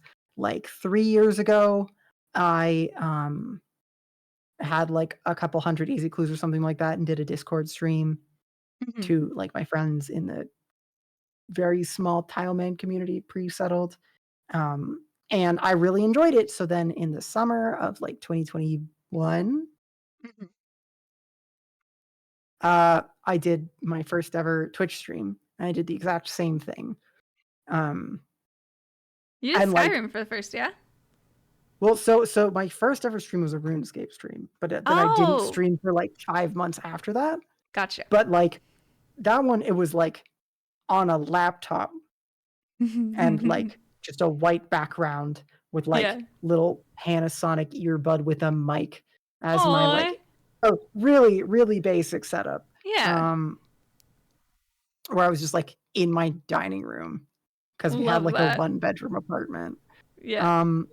And then I moved, got a computer, got it all set up, and started streaming on the 10th anniversary of the release of Skyrim. I was a Skyrim streamer for like 2 months. And then Leagues 3 started, and I had to play Leagues because Leagues is really great. And I Like, how are you going to not play Leagues? yeah, and I just like streamed it, not like, you know, like at the end of the day, the people who were watching me were already my RuneScape guild. So Yeah. like it wasn't really like a weird stretch to stream RuneScape. Because Yeah. it was like even like I was playing like Skyrim and like Subnautica, and most of the people Oh my God, I love in my Subnautica. chat would just be like talking about what drops they were getting at like In Arma RuneScape? or whatever. Yeah, because like everyone who watched me was all like part of my like RuneScape, and then like we pick up Yeah. like random people, but like my like core base that I started out with was those people. So it like wasn't a stretch switch. And then like That's good. the RuneScape community was just really amazing. And I Yay. met Boone like really, really early, and she was sweet and introduced me to a ton of people in the community. And then I got stuck, and here I am, still And now you have stuck. 6 accounts. Well, I mean, at that point, I had, I guess, like right after League 3 is when I started Tiles, so that was my 3rd account, and then like Yeah. 4th account. You've always had 'Cause a I- billion accounts. I like snowflakes. It's just kind of a thing. Yeah. I like early accounts. I think leveling early accounts is actually very fun, but doing it with restrictions, you maybe lost me there. I'm not gonna lie. I think it's just like there's real joy in taking something that's incredibly mundane mm-hmm. and then making it be important. Yeah. I Is think that what made you that's start these? I think that I didn't want to play a Tile Man before I made a Tile Man. And even if you like watch the beginning of the Tile Man, I didn't sound like I wanted to play a Tile Man yet. Yeah. But within like 3 hours, I was completely sold because Aw. like you're sitting there hopping worlds, cutting down one tree and burning it. And you're like, this is the stupidest thing I've ever done in this game. And then you unlock your third tile, and the dopamine hit is better than getting a drop at like it's like a purple. It's like a purple. And you get a purple every 1,000 XP, which is like, 50, 60 world hops to get one more tile. And then you unlock it and you go, oh, there we go. Okay. Oh yeah, that's the stuff. Yeah, that's the stuff. And then it is. It's really like the slow grind. And like that's one thing I will say for Settled. And everyone was like, I was completely defending him when he released like the first 2 episodes, where like he'd talk about like getting a spade and being really excited, and everyone was like, why are you like popping off about a spade? This is such a small like, and I'm like, no, that's what like that's tile accounts. Yeah, he's not overblowing this. That's what that feels like. Yeah. Like it's a very honest reporting of what getting to a spade feels like on a Tile Man. Yeah. You're just like holy shit, like, This changes everything. And just it's a really spade. And it's just, you can do like, I don't know what with a spade, like 3 extra beginner clue steps because you have like 200 tiles and you're stuck in Lumbridge, but like But yeah, I get the appeal. I feel like it would be very satisfying. I think I just don't have the patience. But like it does sound like it would be very like happiness inducing, like every tile would just be like super exciting. Yeah. So I get it. And I do understand. Multi-logging helps with the patience because you can be like accomplishing things in other accounts. You're literally the queen of multi-logging. I feel like what's the most accounts that you've streamed at one time? It could be 3. I might have tried 4. I don't think I've ever. I don't remember if I've definitely played on 4 at the same time. Oh my gosh. But I don't know whether or not I've ever streamed 4.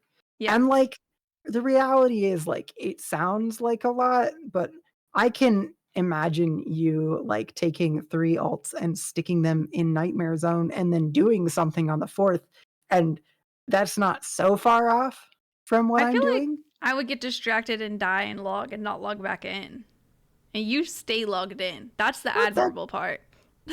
Sometimes I get okay. The Tile Man died a lot in the early days because I was focusing on other accounts. Oh, really? Really, really common thing. Yeah. How dare you? So, like, yeah. The tiles my don't attention count when is you're back. Yeah. But I think that the one that I think looks very impressive, that feels very satisfying, is doing rooftop labs on 3 different accounts. I don't even touch it. Sounds so annoying. It's very you like space out, and like your attention is like perfectly evenly divided between all of them, and you just feel zen with the universe as your vision defocuses and like you can sense your surroundings. So interesting. You reach a new level of existing when you do rooftops on 3 accounts. Multi-logging is the path to enlightenment, honestly. So that's why I'm so ignorant and not enlightened. Because I can't do it. When did you start making YouTube videos? Because you have your tile series. Immediately following the surgery, I took direct inspiration from Hanani. Oh yeah? So Hanani started immediately after her bottom surgery as well. Oh really? And that was like, yeah, and it was something that I'd been wanting to do. And then I was like, she was streaming like Satisfactory or something, Yeah. the monthly Hanani Twitch stream or whatever. And like I was just like talking, and then I don't remember what I said, but like she basically encouraged me to like Aw. do it. And I was like, heck yeah. And I was like, laying in bed on my back with like a keyboard on my lap. And I was like, all right, we're gonna Why start not? making videos. Yeah. Because like I had already been recording the footage for Gluten Tiles for Yeah. like 10 months at that point. Oh my god, that's so But long. for like the whole first 10 months, you could hear me just continuously waffling back and forth. Like, if this ever turns into a video, Aw. probably won't. Because That's like like me and my recordings. I just wasn't sure whether or not I was gonna do it. And then Yeah. Oh, so I that's cool. started, and like there was like a lot of support, and like, relative. But like Yeah. there's been a lot of support since for like the monthly uploads. I've watched a couple of them because I don't watch much RuneScape content because sometimes I'm not live. I just don't want to do RuneScape stuff. You But you play a lot of RuneScape. It makes sense that you play don't a want lot. more. Yeah, I play other games or just like watch shows, and I'm like, I can't think of it. But I remember watching it, and I was like, I didn't realize how far back your videos were, I guess. And I was just like watching, and saw that your chat was up on the screen. And I saw me typing, and I was like, I have no recollection of typing this. Yeah, like, yeah, that was like the footage that I've released for Gluten Tile specifically goes up to like May or June of 2022. My God. Holy moly! Yeah, I am behind on footage on those. You have a bit to go. How many episodes are out of the Gluten Tile series? 8. 8. Okay, there are nice. 8. And you also did your 24-hour casket opening video too. Yeah, so part 1 of 3 is out for that, and then like, yeah, it's editing it is so awful. Like, you did a really good job editing it though. I did enjoy that video a lot. Thank you, but it's 24 hours of footage, and I am taking like half-second clips. I am taking like 3-frame clips sometimes, and 40 minutes of them, and it's exhausting. It is exhausting to edit those videos. That's why and it's I was rewatching it. I have to rewatch my videos, or I have to like rewatch one like every couple months to like reconvince myself that I'm not a terrible video editor. Oh, I think you're a good video editor. Thank you. I have to convince myself that, but I was watching with Tip, and it was funny because I like said, like, the next one will probably be out on the 9th, and then she just started pointing at the screen and like cackling. Because it was like that was like 2 months ago that I said it's going to be out, and I'm like a third of the way through editing it right now. It's fine. It's a long VOD. You have a lot to edit. Understandable.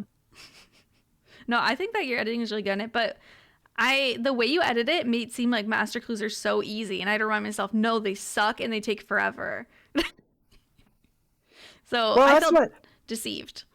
Honestly, like, I'm really bad. I don't know. The YouTube algorithm making things work, I don't know how to do it, because I have one video that I think is like the funniest I've ever put out, and it has like 54 views. And then that's how I feel with some of my shorts. And then there was one that like literally I recorded it in an afternoon and uploaded it that day, and it was just like a status update on what shit's going on in my life. And that one had like 900, and I was like, what the hell am I doing trying if this works? Like, I feel that exactly. That was my shorts, and it'll just be like the dumbest short ever gets like a few thousand, and where my usual is like 800, 2,000. And then the ones I think are so funny do like worse than normal, and I'm like, come on, man! Like, no one's even gonna see it. Yeah, the algorithm hates us. It never does what we want. You're just always like, is my sense of humor stupid, or like? No, it's the algorithm. Just blame the algorithm. That's what I do. I think it's the algorithm. Yeah. The people just didn't get the chance to appreciate your humor. Some like thumbnail optimization or something. I don't know. It doesn't matter. It doesn't matter. They'll see it eventually. Hopefully, maybe. I try to like make videos with the mentality that I'm not making. I try to make things not like. Not trying too hard. I try to make evergreen content. Is basically what I'm saying. Like, I don't know what that means. Like, it doesn't go bad. Like Oh yeah. Gluten Okay. Tiles 1 will make sense to watch in 2 years. It'll be like lower quality, but Yeah. like, and not to like rip on creators, but Yeah. flipping old school's market updates. I was just like watching, like, I really like his videos. I really like him. There is no reason, excuse me, there's no I'm heckin' bleeping. reason to Watch the old to ones. watch a market analysis from a year and a half ago. It's not relevant anymore. You know? Yeah. That's what And it's it's just really like, hard to find stuff yeah, that still and I would mean, say.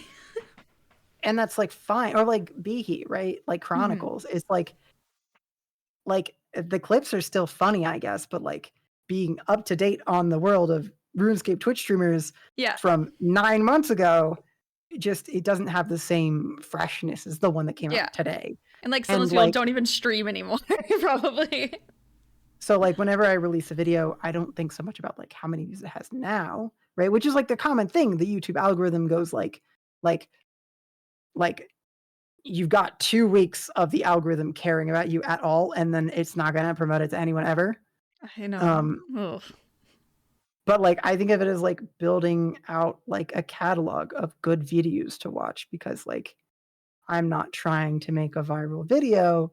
I'm trying to be a creator that people want to follow, Yeah, like videos that right? last. Yeah. So Yeah. like, yeah, in 3 years when there are, 10 more videos on my YouTube and someone finds me, they'll go back and watch all of them. So it doesn't bother me at all that like, they have low viewer counts now, because like who Yeah. knows where they'll end up. And that's like a real thing with like Gluten Tiles 1. This probably tripled in views since I released it, or like the first 2 weeks, because like Nice. people watch 7 and go, that was pretty good, and then go back and watch the first third of 1 and go, okay, this is poorly made, but like, People listening to the first episodes of our podcast too, they're like, "Oh, Jesus Christ." yeah, but it's just, you have to make stuff. You got to learn how to make stuff, and the only way to do Yeah. that is to make stuff. So like, Yeah, that's the thing with the podcasting. We go over updates every week, which are not really relevant anymore. So that's like why I'm Right. partly glad that we have like guests on sometimes, because it's like still relevant later. I would like to say Yes. that your life updates, the first like 10-15 minutes, I watch like older ones from like 5 months ago and hear Yeah. you talking about what you're doing, and honestly, like with rapt attention, just being let in on what's going on in your life. I don't care if it's like from 5 months ago. I just feel like a part of it, Oh, I'm very So, like, nosy, so that's why I include those. I'm like, if I was someone else, I'd want to know. If you hate the life updates, sorry, but they're not stopping. yeah, just like hearing Rob talk about his latest Path He's of not Exile playing the build game. from like, or like, have you guys go over like your like RuneScape Wrapped, and then just Oh, yeah. seeing you get like progressively more concerned with how much RuneScape you've played in the past year. It was like This is 3 like- months, and I was like, wait, what? Sometimes, oh, it's scary. I mean, you think about like the average person. If you work 8 hours a day, that's 4 months of your year at your No. day job. So like, it's Okay, not that's different. also depressing. So thanks for And- that. But that's how I made myself feel better. I was like, okay, I don't have a regular job. This is what I do. It's okay. Because if you think about it, as you played video games for a quarter of the year, holy shit, it's makes you sad. Just, I'm like, I need to go outside more. I don't know, but it's my work. Need to remember that. Yeah, I'm glad that you enjoy the little updates, because I'm like, I don't know. We don't always get like feedback on stuff, so that's good. I think Whenever they're good. I people think they're great. Yeah, whenever people listen to old episodes, I'm always surprised, because I feel like the way that we format the podcast isn't great for listening back, which I'm fine with. Like, we don't even add ads on Spotify and stuff because I'm too lazy to record ads. That's straight up the only reason. I have to record them myself. I'm probably not going to do it. So it's monetized on YouTube, and most people just listen on Spotify anyway. But like, Oh, really? yeah, on YouTube we got monetization. It's funny you're talking about like evergreen content, because we got monetization because Robert made a bunch of New World videos that like popped off and got like 150,000 views and stuff. Holy heck. 1 month we made Wow. $1,500 off of YouTube. Now I'm averaging $12 to $30 a month on YouTube. Okay. I thought you It's were still gonna say something. cents. That's not bad. Yeah, no, it's Yeah. still something because I still make the shorts and we have like the podcast, but like no one watches the New World videos anymore. And like at first, whenever I started making more YouTube stuff, we started getting like a lot of like unfollowing because there's people who just wanted New World. But now I'm like getting back up there. I think we're at like 3,600 people subscribed or something. I think 600 of Yeah. that's me, so I'll take it. Yeah. That's like I think the algorithm doesn't really encourage evergreen content, but like I also don't care Yeah, because like this is fun for me as long as it's a creative outlet and I'm creating yeah, pieces of art and art isn't, you know. I'm not gonna say that because like pastry chef, right? Can make art that isn't gonna be good in 2 weeks. But yeah. like So you hate pastry my chefs? yeah, basically just screw anyone who makes anything that isn't permanent How dare because you? yeah, it's only valid if it'll be in the Louvre in 2000 years. Like your YouTube videos will. Yeah, all of Do them you in the Louvre, do you definitely. think that hundreds of years from now there will be like recordings of people's YouTube videos playing in museums? I don't, Yeah. but I think that what like we'll have a broader understanding of what a museum is, and there Mm-hmm. will be digital archives showcasing like sort of almost like period pieces that sort of archetypically define like the The time period. the time. Yeah. So Yeah. like I think that some Twitch streams, like I do think that there will be a digital space in which that one time that Bodhi got hit a 73 and everyone freaked out will like exist on the internet in a place to be showcased. And Yeah. in that sense, like, yeah, YouTube videos will be in a museum in 100 years, but like what a museum is will kind of change. And I don't think that people will Yeah. be walking around a physical space with a bunch of screens showing stuff. I don't that doesn't make much sense to me. It's like This not is so even weird to think about. yeah. I That's think that cool. like museums exist to display physical media, right? Yeah. It's like Yeah. it's literally like a big room to hold all this neat stuff. And like if it's digital, you don't need a big room, so we'll have a digital big room to Yeah. hold all this neat digital stuff So your cosplay will be on display, but not your videos. in the Louvre for sure. Imagine. If it would fit. I'm just saying. It would fit. It's art. You have to wait a couple centuries before people really appreciate though. If it's too modern, they'll be like, why is that here? I can speed it up by like cutting off an ear or something. Oh my god. So depressing. Well, I'm actually pretty sure that Van Gogh died like alone and sad, and then He nobody appreciated him until a long time. I don't think cutting off his ear did anything good for him. No, he just had a mental break. And then he unalived himself because he felt like I think he felt like a failure. None of his art like sold until after he died. So it's pretty depressing. It's actually very bleak. But he's really talented. He was really talented. I say like he's still alive. Cool. Mm-hmm. On that, I guess I could start seeing the Q&A stuff. Sounds good to me. Yeah. I know you stream in like an hour, so I was like, oh, I need to get going. Last stream was the first time that I've streamed within 2 hours of on time in literal months. Oh, so you just been late all the time? Okay, well, I don't feel bad then. Let's go. It was really basically so I used to be on time all the time, and then I had a restructuring of my priorities, which is to say, Tip entered my life and comes home from work, and like when I was working and I was alone, like I would come home, right, find something to eat, and then immediately go live. Yeah. But like if she gets up in the morning and goes to work and then comes home and I immediately go live, we don't You have no interact quality the time, entire yeah. day. Yeah. So like it just got into the habit of like spending a couple hours together before I'd go live. And then Yeah. I never really changed the official go live time from 6 to like 8, which was more Just realistic. kind So of happens. it's been going like that for like a year. But like Okay. I'm trying to get back on the 6, especially because like if I have a real job, I can't stream from 8 to 2. I need to stream from 6 to midnight because I'll be Yeah. I'm trying to get a job where she works too. So like then Oh, we you can, are? yeah. Cute. I know. We'll I want to see. get a We'll job see. at Robert's work, but I think that I wouldn't be allowed to work in his department because we're dating. I'm like, that's stupid. And I only want to Yeah. work there if I could be in his department. So I'm very clingy. I don't care. But okay. So I'll try to get through it. Not so you could stream, but so you could go hang out with Tip. Uh, our first question is from Saint Wraith.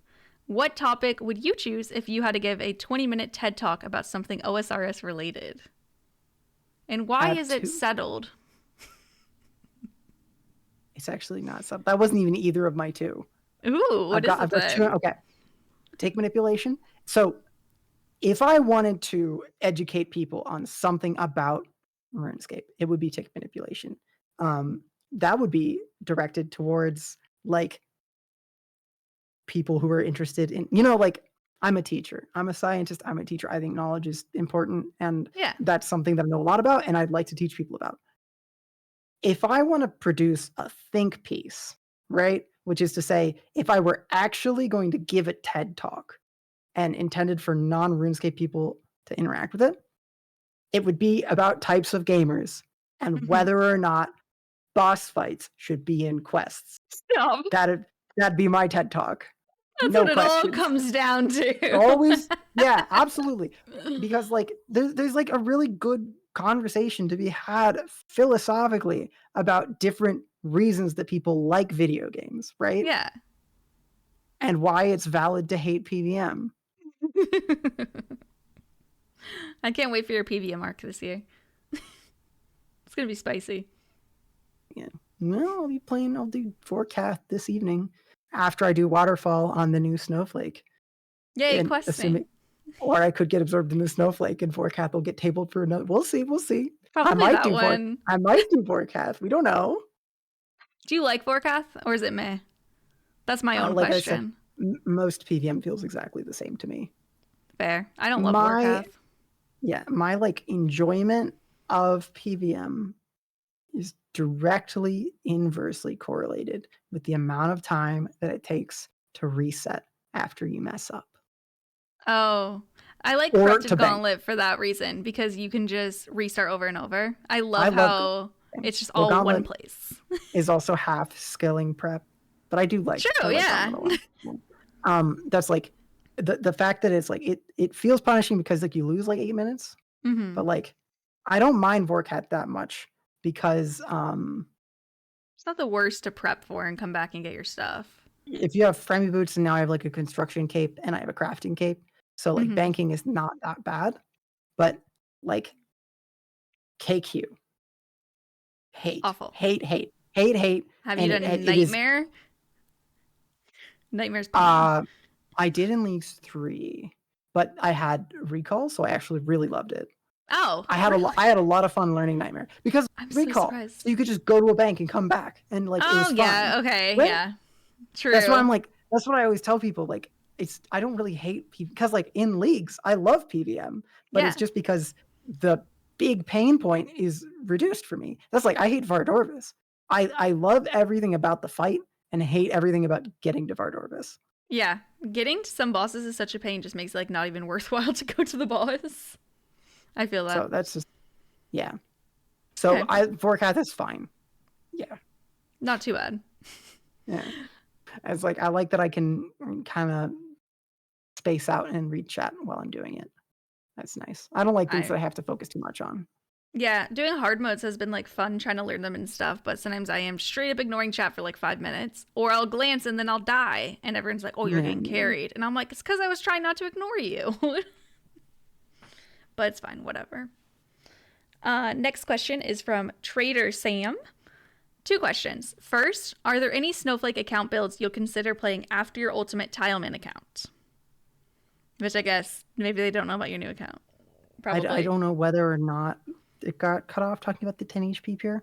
I'm playing 10 HP pure now. I'm taking a break from gluten tiles just because I have a year and a half of footage to catch up on video editing for. Yeah. So like I'm like, I kind of said in one of my like update videos, just like I'm planning on not playing tiles for the next year to get caught up. A whole Just year, you think? I'm just putting it aside. I'm Wow. gonna focus on other projects because like Mhm. it's great. It's fun, but like I want to get the YouTube caught up. So like No, that's fair. It's a lot of backlog, and I feel like that also would put pressure on you to be like, I don't want to record more because it's just gonna get worse and worse. yeah. No, that's fair. So the 10 HP pure is really the Yeah. I think we got the 10 HP pure in it. If we didn't, I'm so sorry to everyone listening because it was actually very interesting. and you'll have to come visit me on stream if you want to know more. That's just Wow. what a Oh shame. no. The link in the episode description, that stream, that's crazy. Wow. Guess you better click it and go subscribe too for bread emotes. Just saying. Anyway. Trader Sam also asked, drums or flats?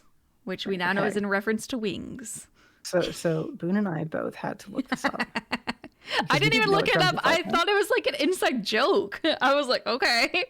I'm gonna have two answers to every single one of these questions. I'm fine with that. So it depends on the context. Okay. The drums are the ones that have one bone. Yes. I prefer flats if I'm eating with my hands, and this is going to be controversial. Drums if I'm eating with chopsticks. Chopsticks. Where do those come in? Did you just have a stroke and mean to say something else?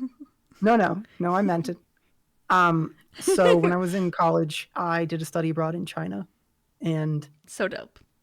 And I learned to eat with chopsticks, and I still do because freaking great utensil. Like honestly, I don't know how the West is sleeping on two sticks because like it is like when you were a child and ate with your fingers, but like much more dignified. Yeah. And Robert gives me grief for being bad at it.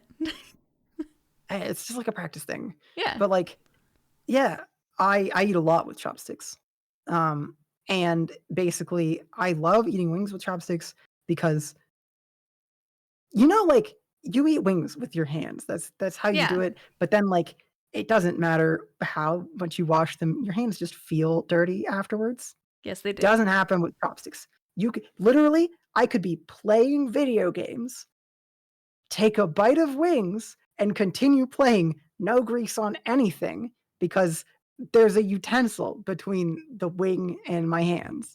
I just feel like using it on specifically wings or like drumsticks. That seems. It seems so. You like basically there's like the smaller end. It's like kind of knobbly.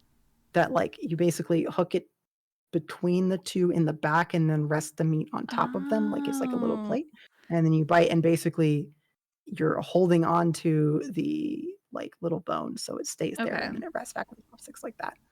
I was wondering, I was like, I feel like you'd use chopsticks with the flats, not with the drumsticks.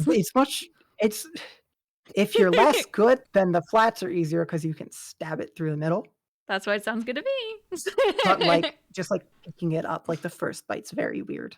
So yeah, naturally. Okay, interesting. Interesting answer. I'm sure that's not what you were looking for, but I don't think anyone was looking for that. I was expecting chopsticks for drumsticks. Surprise. And do you like boneless or bone-in wings? It depends on the day. I always like boneless. I like boneless, but I think that if you're going for a dry rub, the bone-in is better. Because I think that like answer. Boneless wings are like breaded, and I think that the bread kind of messes with the dry rub. No, okay, that's understandable. I would always get mine saucy, so it's nice. I kind of go back and forth. I do both. Okay, you're just a wing person, a wing connoisseur with your chopsticks. All right, which Eileen asked, Gluten, why do you enjoy tick skilling so much? And there's a follow-up to that, but I'll let you answer that first. Why do you enjoy tick skilling so much? Honestly, there's like a dozen different ways to answer this. Speak from your heart. This gluten girl's got a galaxy brain take on everything. It's exhausting. I love it though. It's interesting. Part of it is like as a non-PVMer, it's a way to like exercise like expertise and mastery over the game in a way Oh, that okay. doesn't require any like anxiety or stress. Yeah. You know, there's no risk of dying or failing. If you mess up, you've lost at most 2 ticks, right? Oh, true. It's a very positive way So to look at it. yeah, it is the fastest mess up reset ever, right? And it takes Yeah. you a lot of tries to get down, but once you do, like it's, you know, it's like a rhythm thing. And it kind of I used to always say like my go-to answer was I'm a scientist. I use my brain all day professionally. It's exhausting and I want to go home and with my eyes and my hands that doesn't require my brain. You think And like ticking doesn't require brain? yeah, you get Ah. into a rhythm, you just turn off everything, and then you just kinda vibe, and you don't need to react to anything, it's just a repetitive motion. It's like biking, but not healthy. Wait, tick manipulating isn't healthy? Shocked and Probably confused. Like, probably not in any universe. your hands getting a lot of movement. You're like, "Doo, doo, doo, doo, doo, doo." Yeah, I'm developing RSI, perfect, thanks. Yeah, health. Health. What would you say to someone to encourage them to try their first tick skilling method? Some methods are harder than others. Don't start Mhm. with something hard, start with something easy and work your way up. Um, your metronome is your friend. If the ticking is too annoying, use visual metronome. Mhm. Um, I'd say These are usually plugins, by the way. I start people off usually with 2 tick teaks. I was even able Um, to do that before, and I'm very afraid of tick skilling. set, setting the rabbits or the birds is kind of tough, Yeah. but like it's something that you can sort of until you get it down, you can sort of brute force it by just sort of trying things until they get into place. Um, Okay. But, like, I'd say that's probably the first one that I ever did, and then you can move up to, like, 3-tick fishing, like, 3-tick gem rocks, then, like, 3T4G, and then I'd say That's the scary. hardest 3T4G is pretty tough, it's pretty Yeah. tough. Um, I'd say the hardest manipulations that I know. 1-tick karambwans is a good one to start with too. Oh, okay. Um I've never tried There's a it. really cool 2-tick cooking method too that, like, you kinda need, like, the myth skill to Is do. that the one where you hold down So the space bar and you like spam click it onto the stove or the oven? so that's 1-tick karambwans. 2-tick anything, any 2-tick cooking. Every other tick, you open up the bank and withdraw 1 food item, and then on the next tick, cook it. Girl, no. You bank, No. bank, cook. It's No. really, really satisfying. Oh It's my really god. satisfying. I love That it. That's one of my coolest little niche methods. Oh. I've never even seen Um, anyone do that.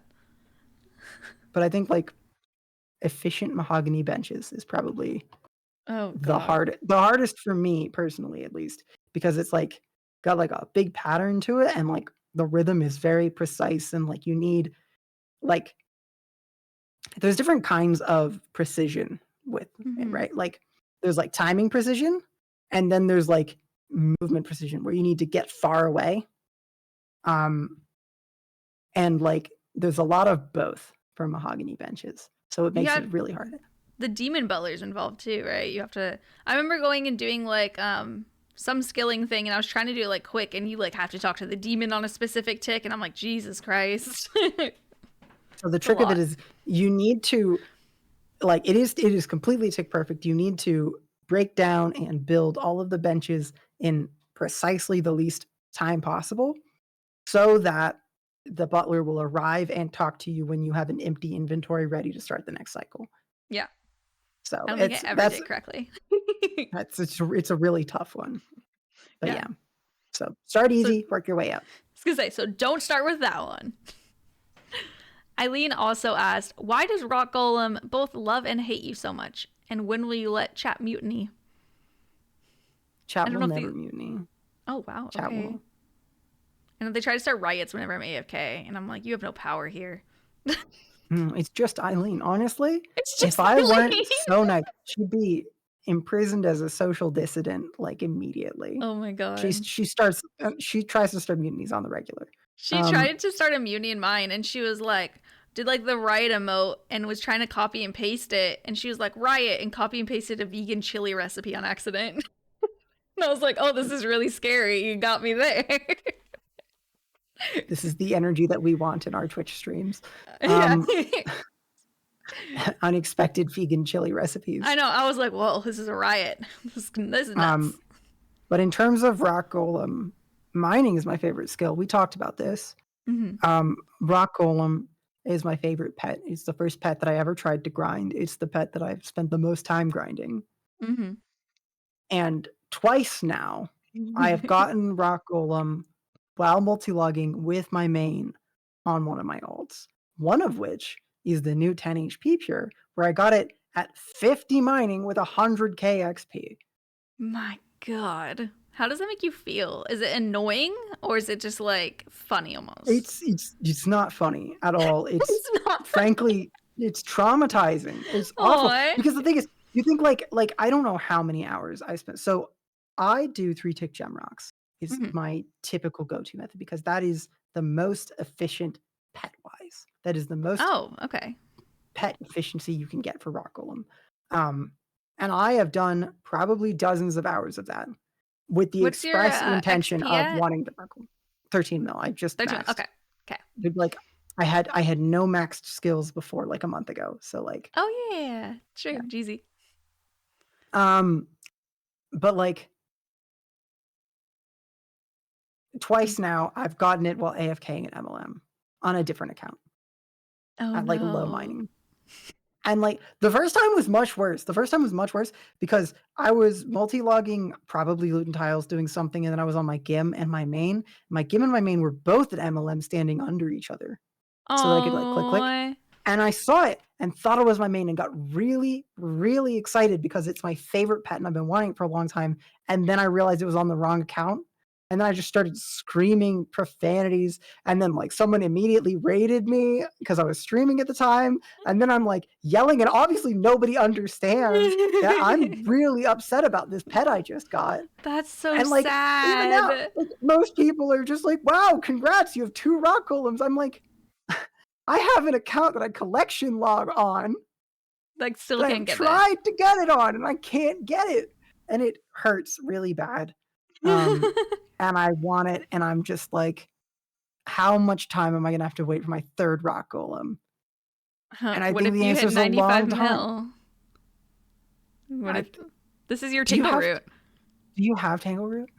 No, I'm at 95 mil farming. Why the would I have 95 mil farming if I had I was hoping that like you had gotten it recently and I hadn't heard. God, no. Yeah, no. Okay. I'm not Eileen. I'm not a skiller. It pains me to do these farming runs, but I don't even get jealous when people get the pet because it feels like it'll never happen.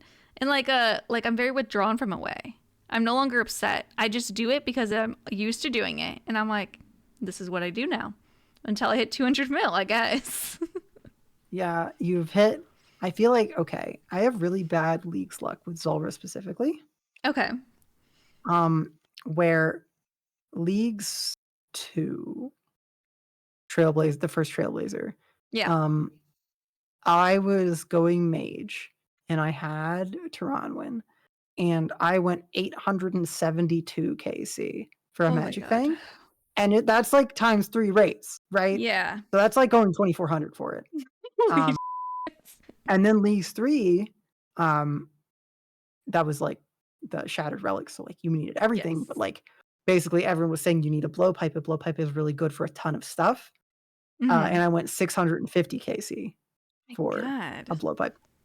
And like there are like thresholds of going dry, right? Yeah. Where like first it feels like at first you're just kind of thriving, and then it starts kind of like feeling just bad, and then it gets funny, and then you're like resigned, right? Yeah. You're just like there is the point where you're just like, at this point I'm just running up the score. Yeah. Right? I'm just like, that's how I am with farming. How stupid is this story going to be when I tell it later? Yeah. Right? It's basically, and it's just like at that point, you don't even get the dopamine drop when you get the drop anymore. You just like You're like, feel like oh, relief. yeah. It's I feel just like it's like different because that happened to me with the Chaos Ellie. The Chaos Ellie is 1 out of 300. You know, everyone grinds. It's the easiest pet. It took me like 950 KC to get it for some reason. I went 3 times the drop rate, and it just like became a meme. I thankfully was still in the funny aspect where I was like, I kind of hope I have to have 1,000 because that would just be like hilarious to tell people. And when I got it, I felt like I wasn't even that excited. I was like, oh, I'm done. Like it just felt strange. I'm like, I thought I like kind of lived here. you like signed up for a long grind and then it I just kind of know. ended very abruptly. Yeah. No, I feel like at the end, there's just this like wave of like just exhaustion Yeah. of like, it's like if you were running a marathon and they just didn't tell you when it was over. And then all of a sudden they were like, all right, there you go. You finished. You know, you're not like excited or happy. There was no build up. You just kind of like lay You're like, oh, down. I'm done. It's Okay. like, I need to decompress about the trauma of this grind. It's I, like there's someone in my community who's like 1,000 into CG or worse. And like oh he is no. he's gonna have a time when I am so curious to know what his reaction is when he gets it. Because I'm so like worried for pet grinds. I'm very interested in pet hunting eventually. I'm pet hunting Scurious. That's why I'm at 2,600 KC. I'm so scared of them because I know people who went like 10,000 KC to get certain pets. I'm like, you just mhm. don't know when you're going to get lucky and when you're going to get unlucky. Cerberus, I got at like 150. That's like, in a different way, I was ready for a long grind and then I got it and I was like, Yeah. oh, okay. But like, That's why yeah, I you never always know like what's going hope to be that crazy. you go dry on the ones that you like doing. So like I guess in Mm-hmm. some ways you could say that like it's very fortunate that I don't have my skilling pet for my favorite skill because it means that I have an excuse to continue mining. Um, Exactly.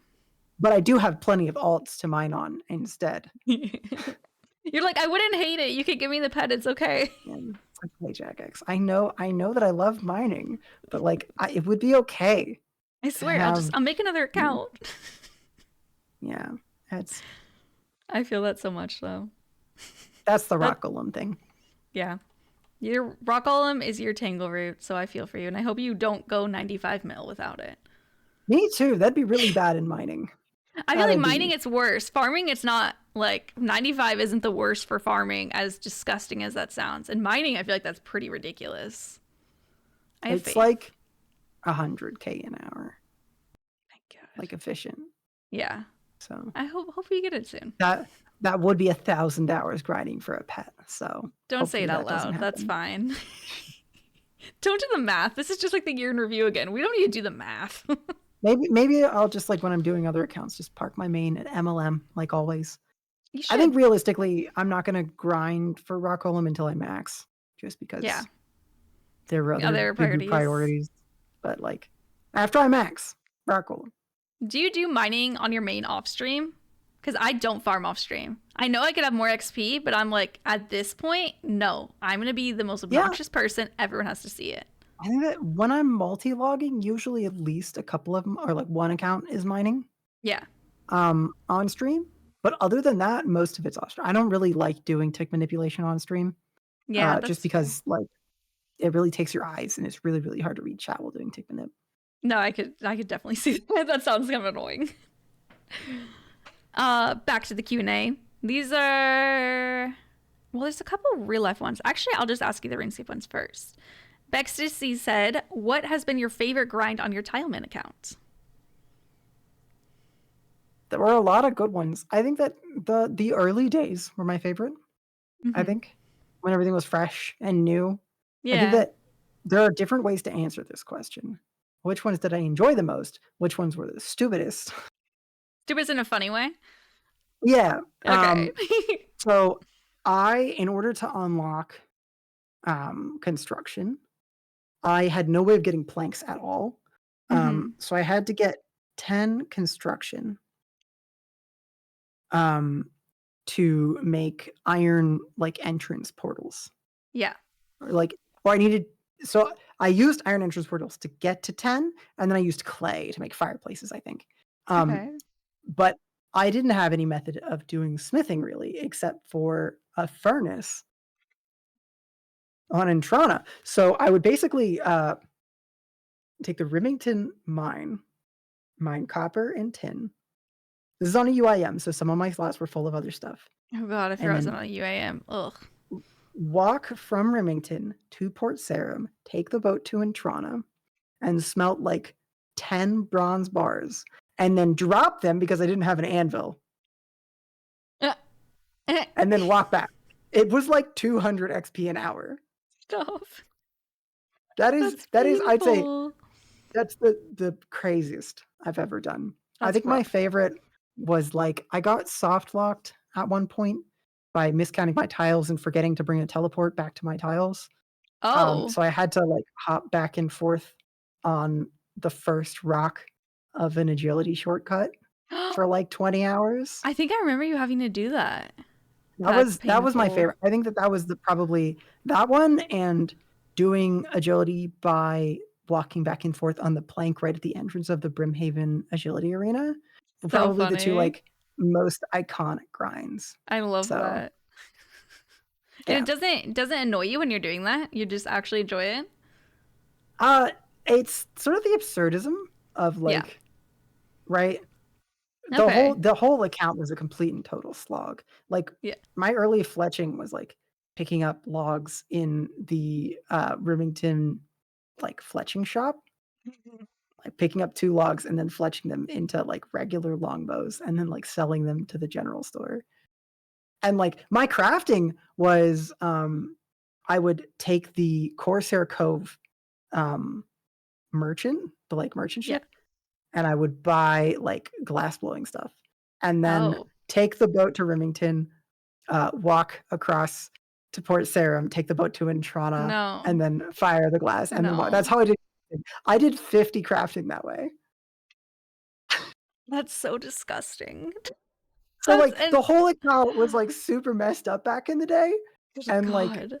that, and just like the plank thing was just so funny to me because I it like was the just plank. so That's like, funny. It's just like of yeah. all the things to get stuck on. Yeah. Remember, Nah, she the makes early days, videos if you guys want to see these, by the way. that's like the early days were my favorite, and it's like I still love the tile account, and it's my only UIM, so I love playing it. Mhm.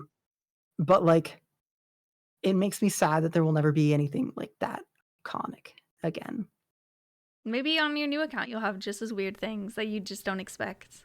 I am certain I will. Yeah, I think I am as well. that one is fun because it's going to be a lot of theory crafting about what is like actually possible. Yeah. That's what I'm the most excited for with that one. Because Yeah. like some of it is going to be me like sitting at like the blast furnace pump getting 2 strength XP drops, right? That's And I'm not gonna nuts. do that on stream, but like it's gonna happen. That's gonna be part of the That's the account. content. Yeah. That's, oh my gosh. I admire that you could do it. I feel like I don't have the patience, but hearing other people do it, I'm like, that's kind of cool. Hariger on Disc said, OSRS questions. I have 2 regarding special days in OSRs. So these are more like ideas and what you would think of these ideas. So, should OSRS celebrate St. Patrick's Day by introducing a special mechanic only on that day that allows players to pinch other players who aren't racing green, making the pinched player say, ow, that hurt? That's the cute little first thing. And should OSRS have a special icon next to a player's name to indicate their OSRS birthday, similar to Cake Day on Reddit? What do you think of these 2? I'm pro events. I'm pro fun little things like that. And I do think, especially if it's something that happens every year, then like it's like they spend some dev time on it, and then it's something that happens every year, and it just gives the calendar a little more pizzazz. Yeah. You do have to make the decision about whether you feel comfortable with some of the developers doing that instead of planning the next boss or whatever. But True. like if there were developers who wanted to spend time on that, I wouldn't be upset by it. Okay. In regards to the St. Patrick's Day thing specifically, I actually have a fun fact for you. Ooh, okay. In China, there's probably a proverb, but there's like a tradition thing about wearing green specifically, where if you're wearing green, it means that your partner cheated on you. Yeah. So they told us, like, by the way, don't wear green. I think it's specifically like green hats, but like anything green is like a interesting. So like the St. Patrick's Day thing, I think is cute as heck, but like it is important to recognize that like there are lots of cultures in the world, and You have to do research to see Yeah. who'd be related to. Everyone has to act like they got cheated on in game on St. Patrick's Day. Yeah. Okay. That's a good answer. I also did not know the green thing. That's so interesting. Yeah. That's How like, funny. sometimes I'm worried that some of my fun facts might be just like, I have ADHD and my memory is very poor. So I'm That's fine. hoping that I'm not just lying to you a bunch, but No, that's I'm literally pretty sure Robert. He's constantly lying. It's fine. Matt on this. This is OSRS and in real life. When is the last time you made a huge mistake in OSRS and a huge mistake in real life? Okay. Most recently, OSRS, unless getting Dragon Tier in these counts, which... Wait, why is that a mistake? Did it not end up counting? No, it counted. It was fine. Okay. But and also, it was weird for a second. It did just entirely consume a month of my life. Yeah. Both in and out of game. So one could argue that was not wise. It's fair. Drag.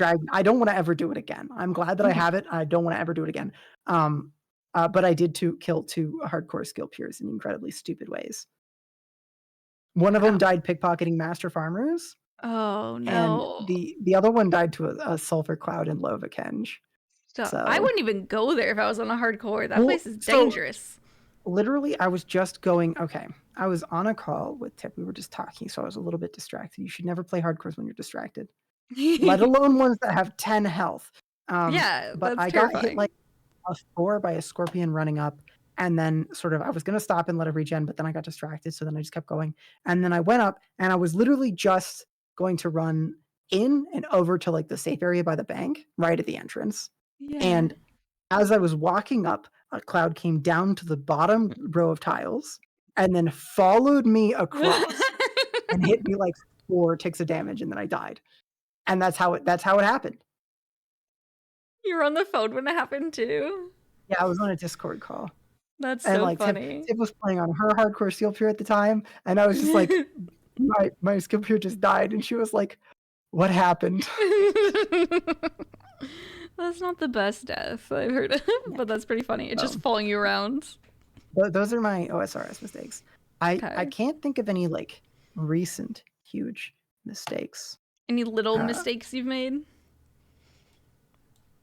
No, but I can mine tell you. Mine is accidentally stop recording at some point.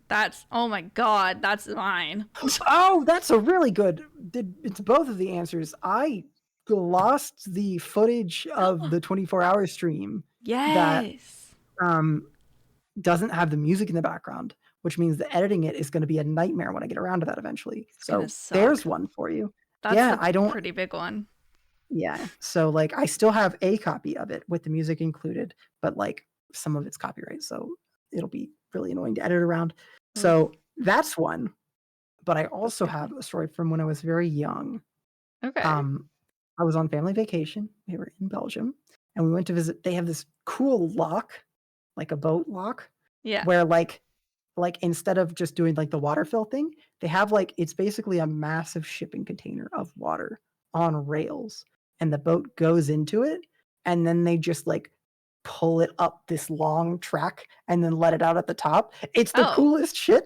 Interesting. But, like I was into photography when I was younger, and like I wanted to go get a picture, and then like we like walked down. I was like trying to find a good place to like get a picture, and then like walk through, and like the gate that was supposed to be like no trespassing was like open, not closed. So I was like probably like 8, and my brother was like 10, and we got chewed out by a dude in French for trespassing like super hard. That's cute. That's actually pretty cute. I was so embarrassed for so long, and then one day I was like, wait, no, this is funny as hell. Yeah, that's really funny.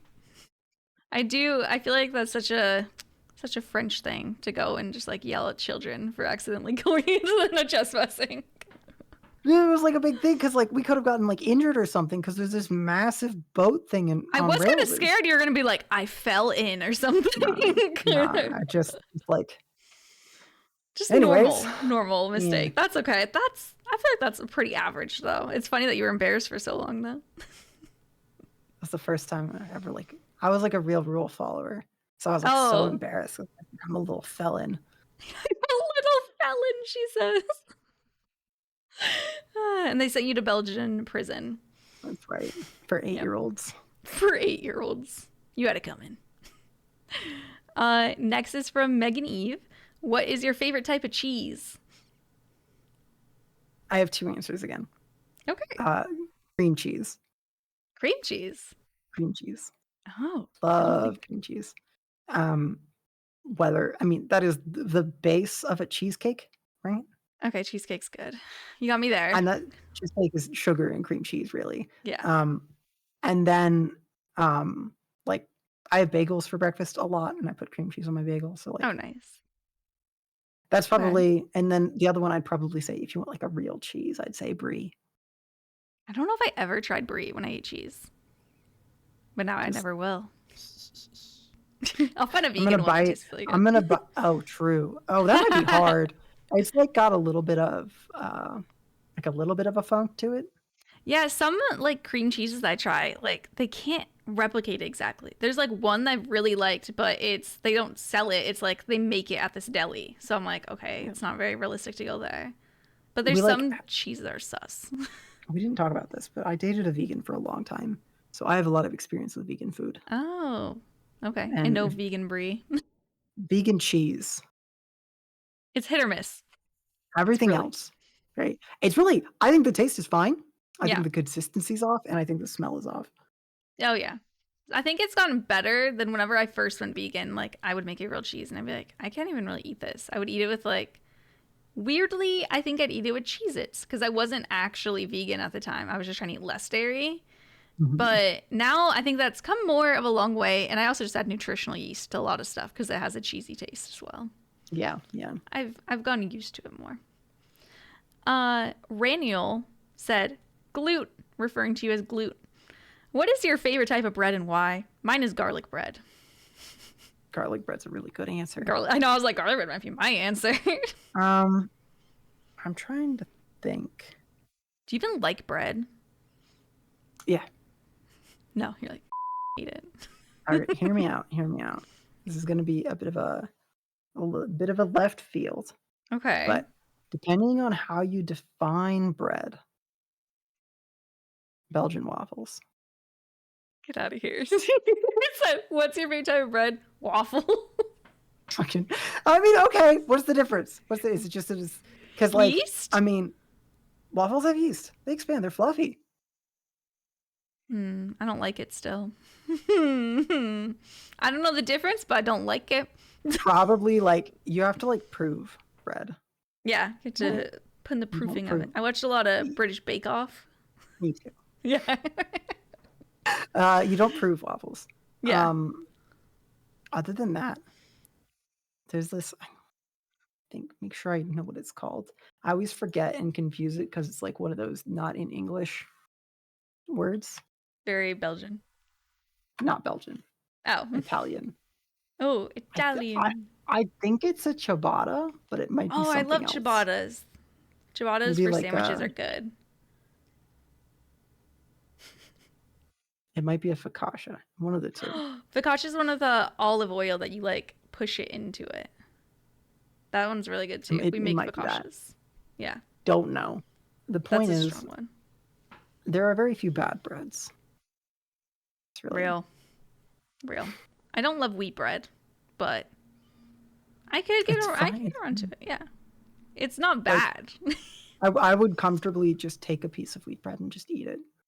With butter, just alone. It doesn't matter. Okay. I have ADHD. I medicate for it, so a lot of the joy of eating is like stolen from me as a result because I'm just like I just lack appetite all the time. Oh, is that a side effect of medication? Yeah.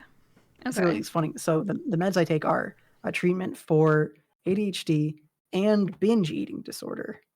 Oh. Which is great until you're like a healthy weight. And now you're taking meds for binge eating disorder and you have to like force yourself to eat all the time because you never feel like eating. So like, yeah, I have like a really weird like relationship with food now because like I like look at the nutritional information and look at the calories and go like, It's only got 300 calories. I think I want something that's got a little bit more like calories to it, which is Yeah. just the opposite of most people dieting, Yeah. right? I know. I think most people, whenever they talk about dieting, they only ever think of like the cutting calories, losing weight and stuff. And no one ever thinks Yeah. about the opposite of that. There's a lot of people who are underweight and have to like purposely go and like choose more dense foods to try to gain Yeah. weight. I like pick calorie dense foods and like try to make calories for Yeah. the day. Especially if you So don't eat a lot, like you need to get them where you can. Okay, so interesting. I didn't know that was a side effect of that. I didn't know that ADHD medication is the same as binge eating medication. That's so funny. yeah, I think that's just a coincidence, but like ADHD medication's usually just like a stimulant. Yeah. So, Okay. like, yeah. I don't eat for the same reason as people on meth don't eat. So she's not saying she does meth, but like I'm draw not your own saying that conclusions. I do meth. I am saying that the medical name of my prescription is Listex amphetamine. So Meth. it's an amphetamine. It's Are you high right now? always Always on meth. always. You said meth You not wouldn't even once. You're like every day. you wouldn't recognize me if I wasn't on it. That's actually so funny. I honestly am like kind of halfway catatonic when I don't take my meds.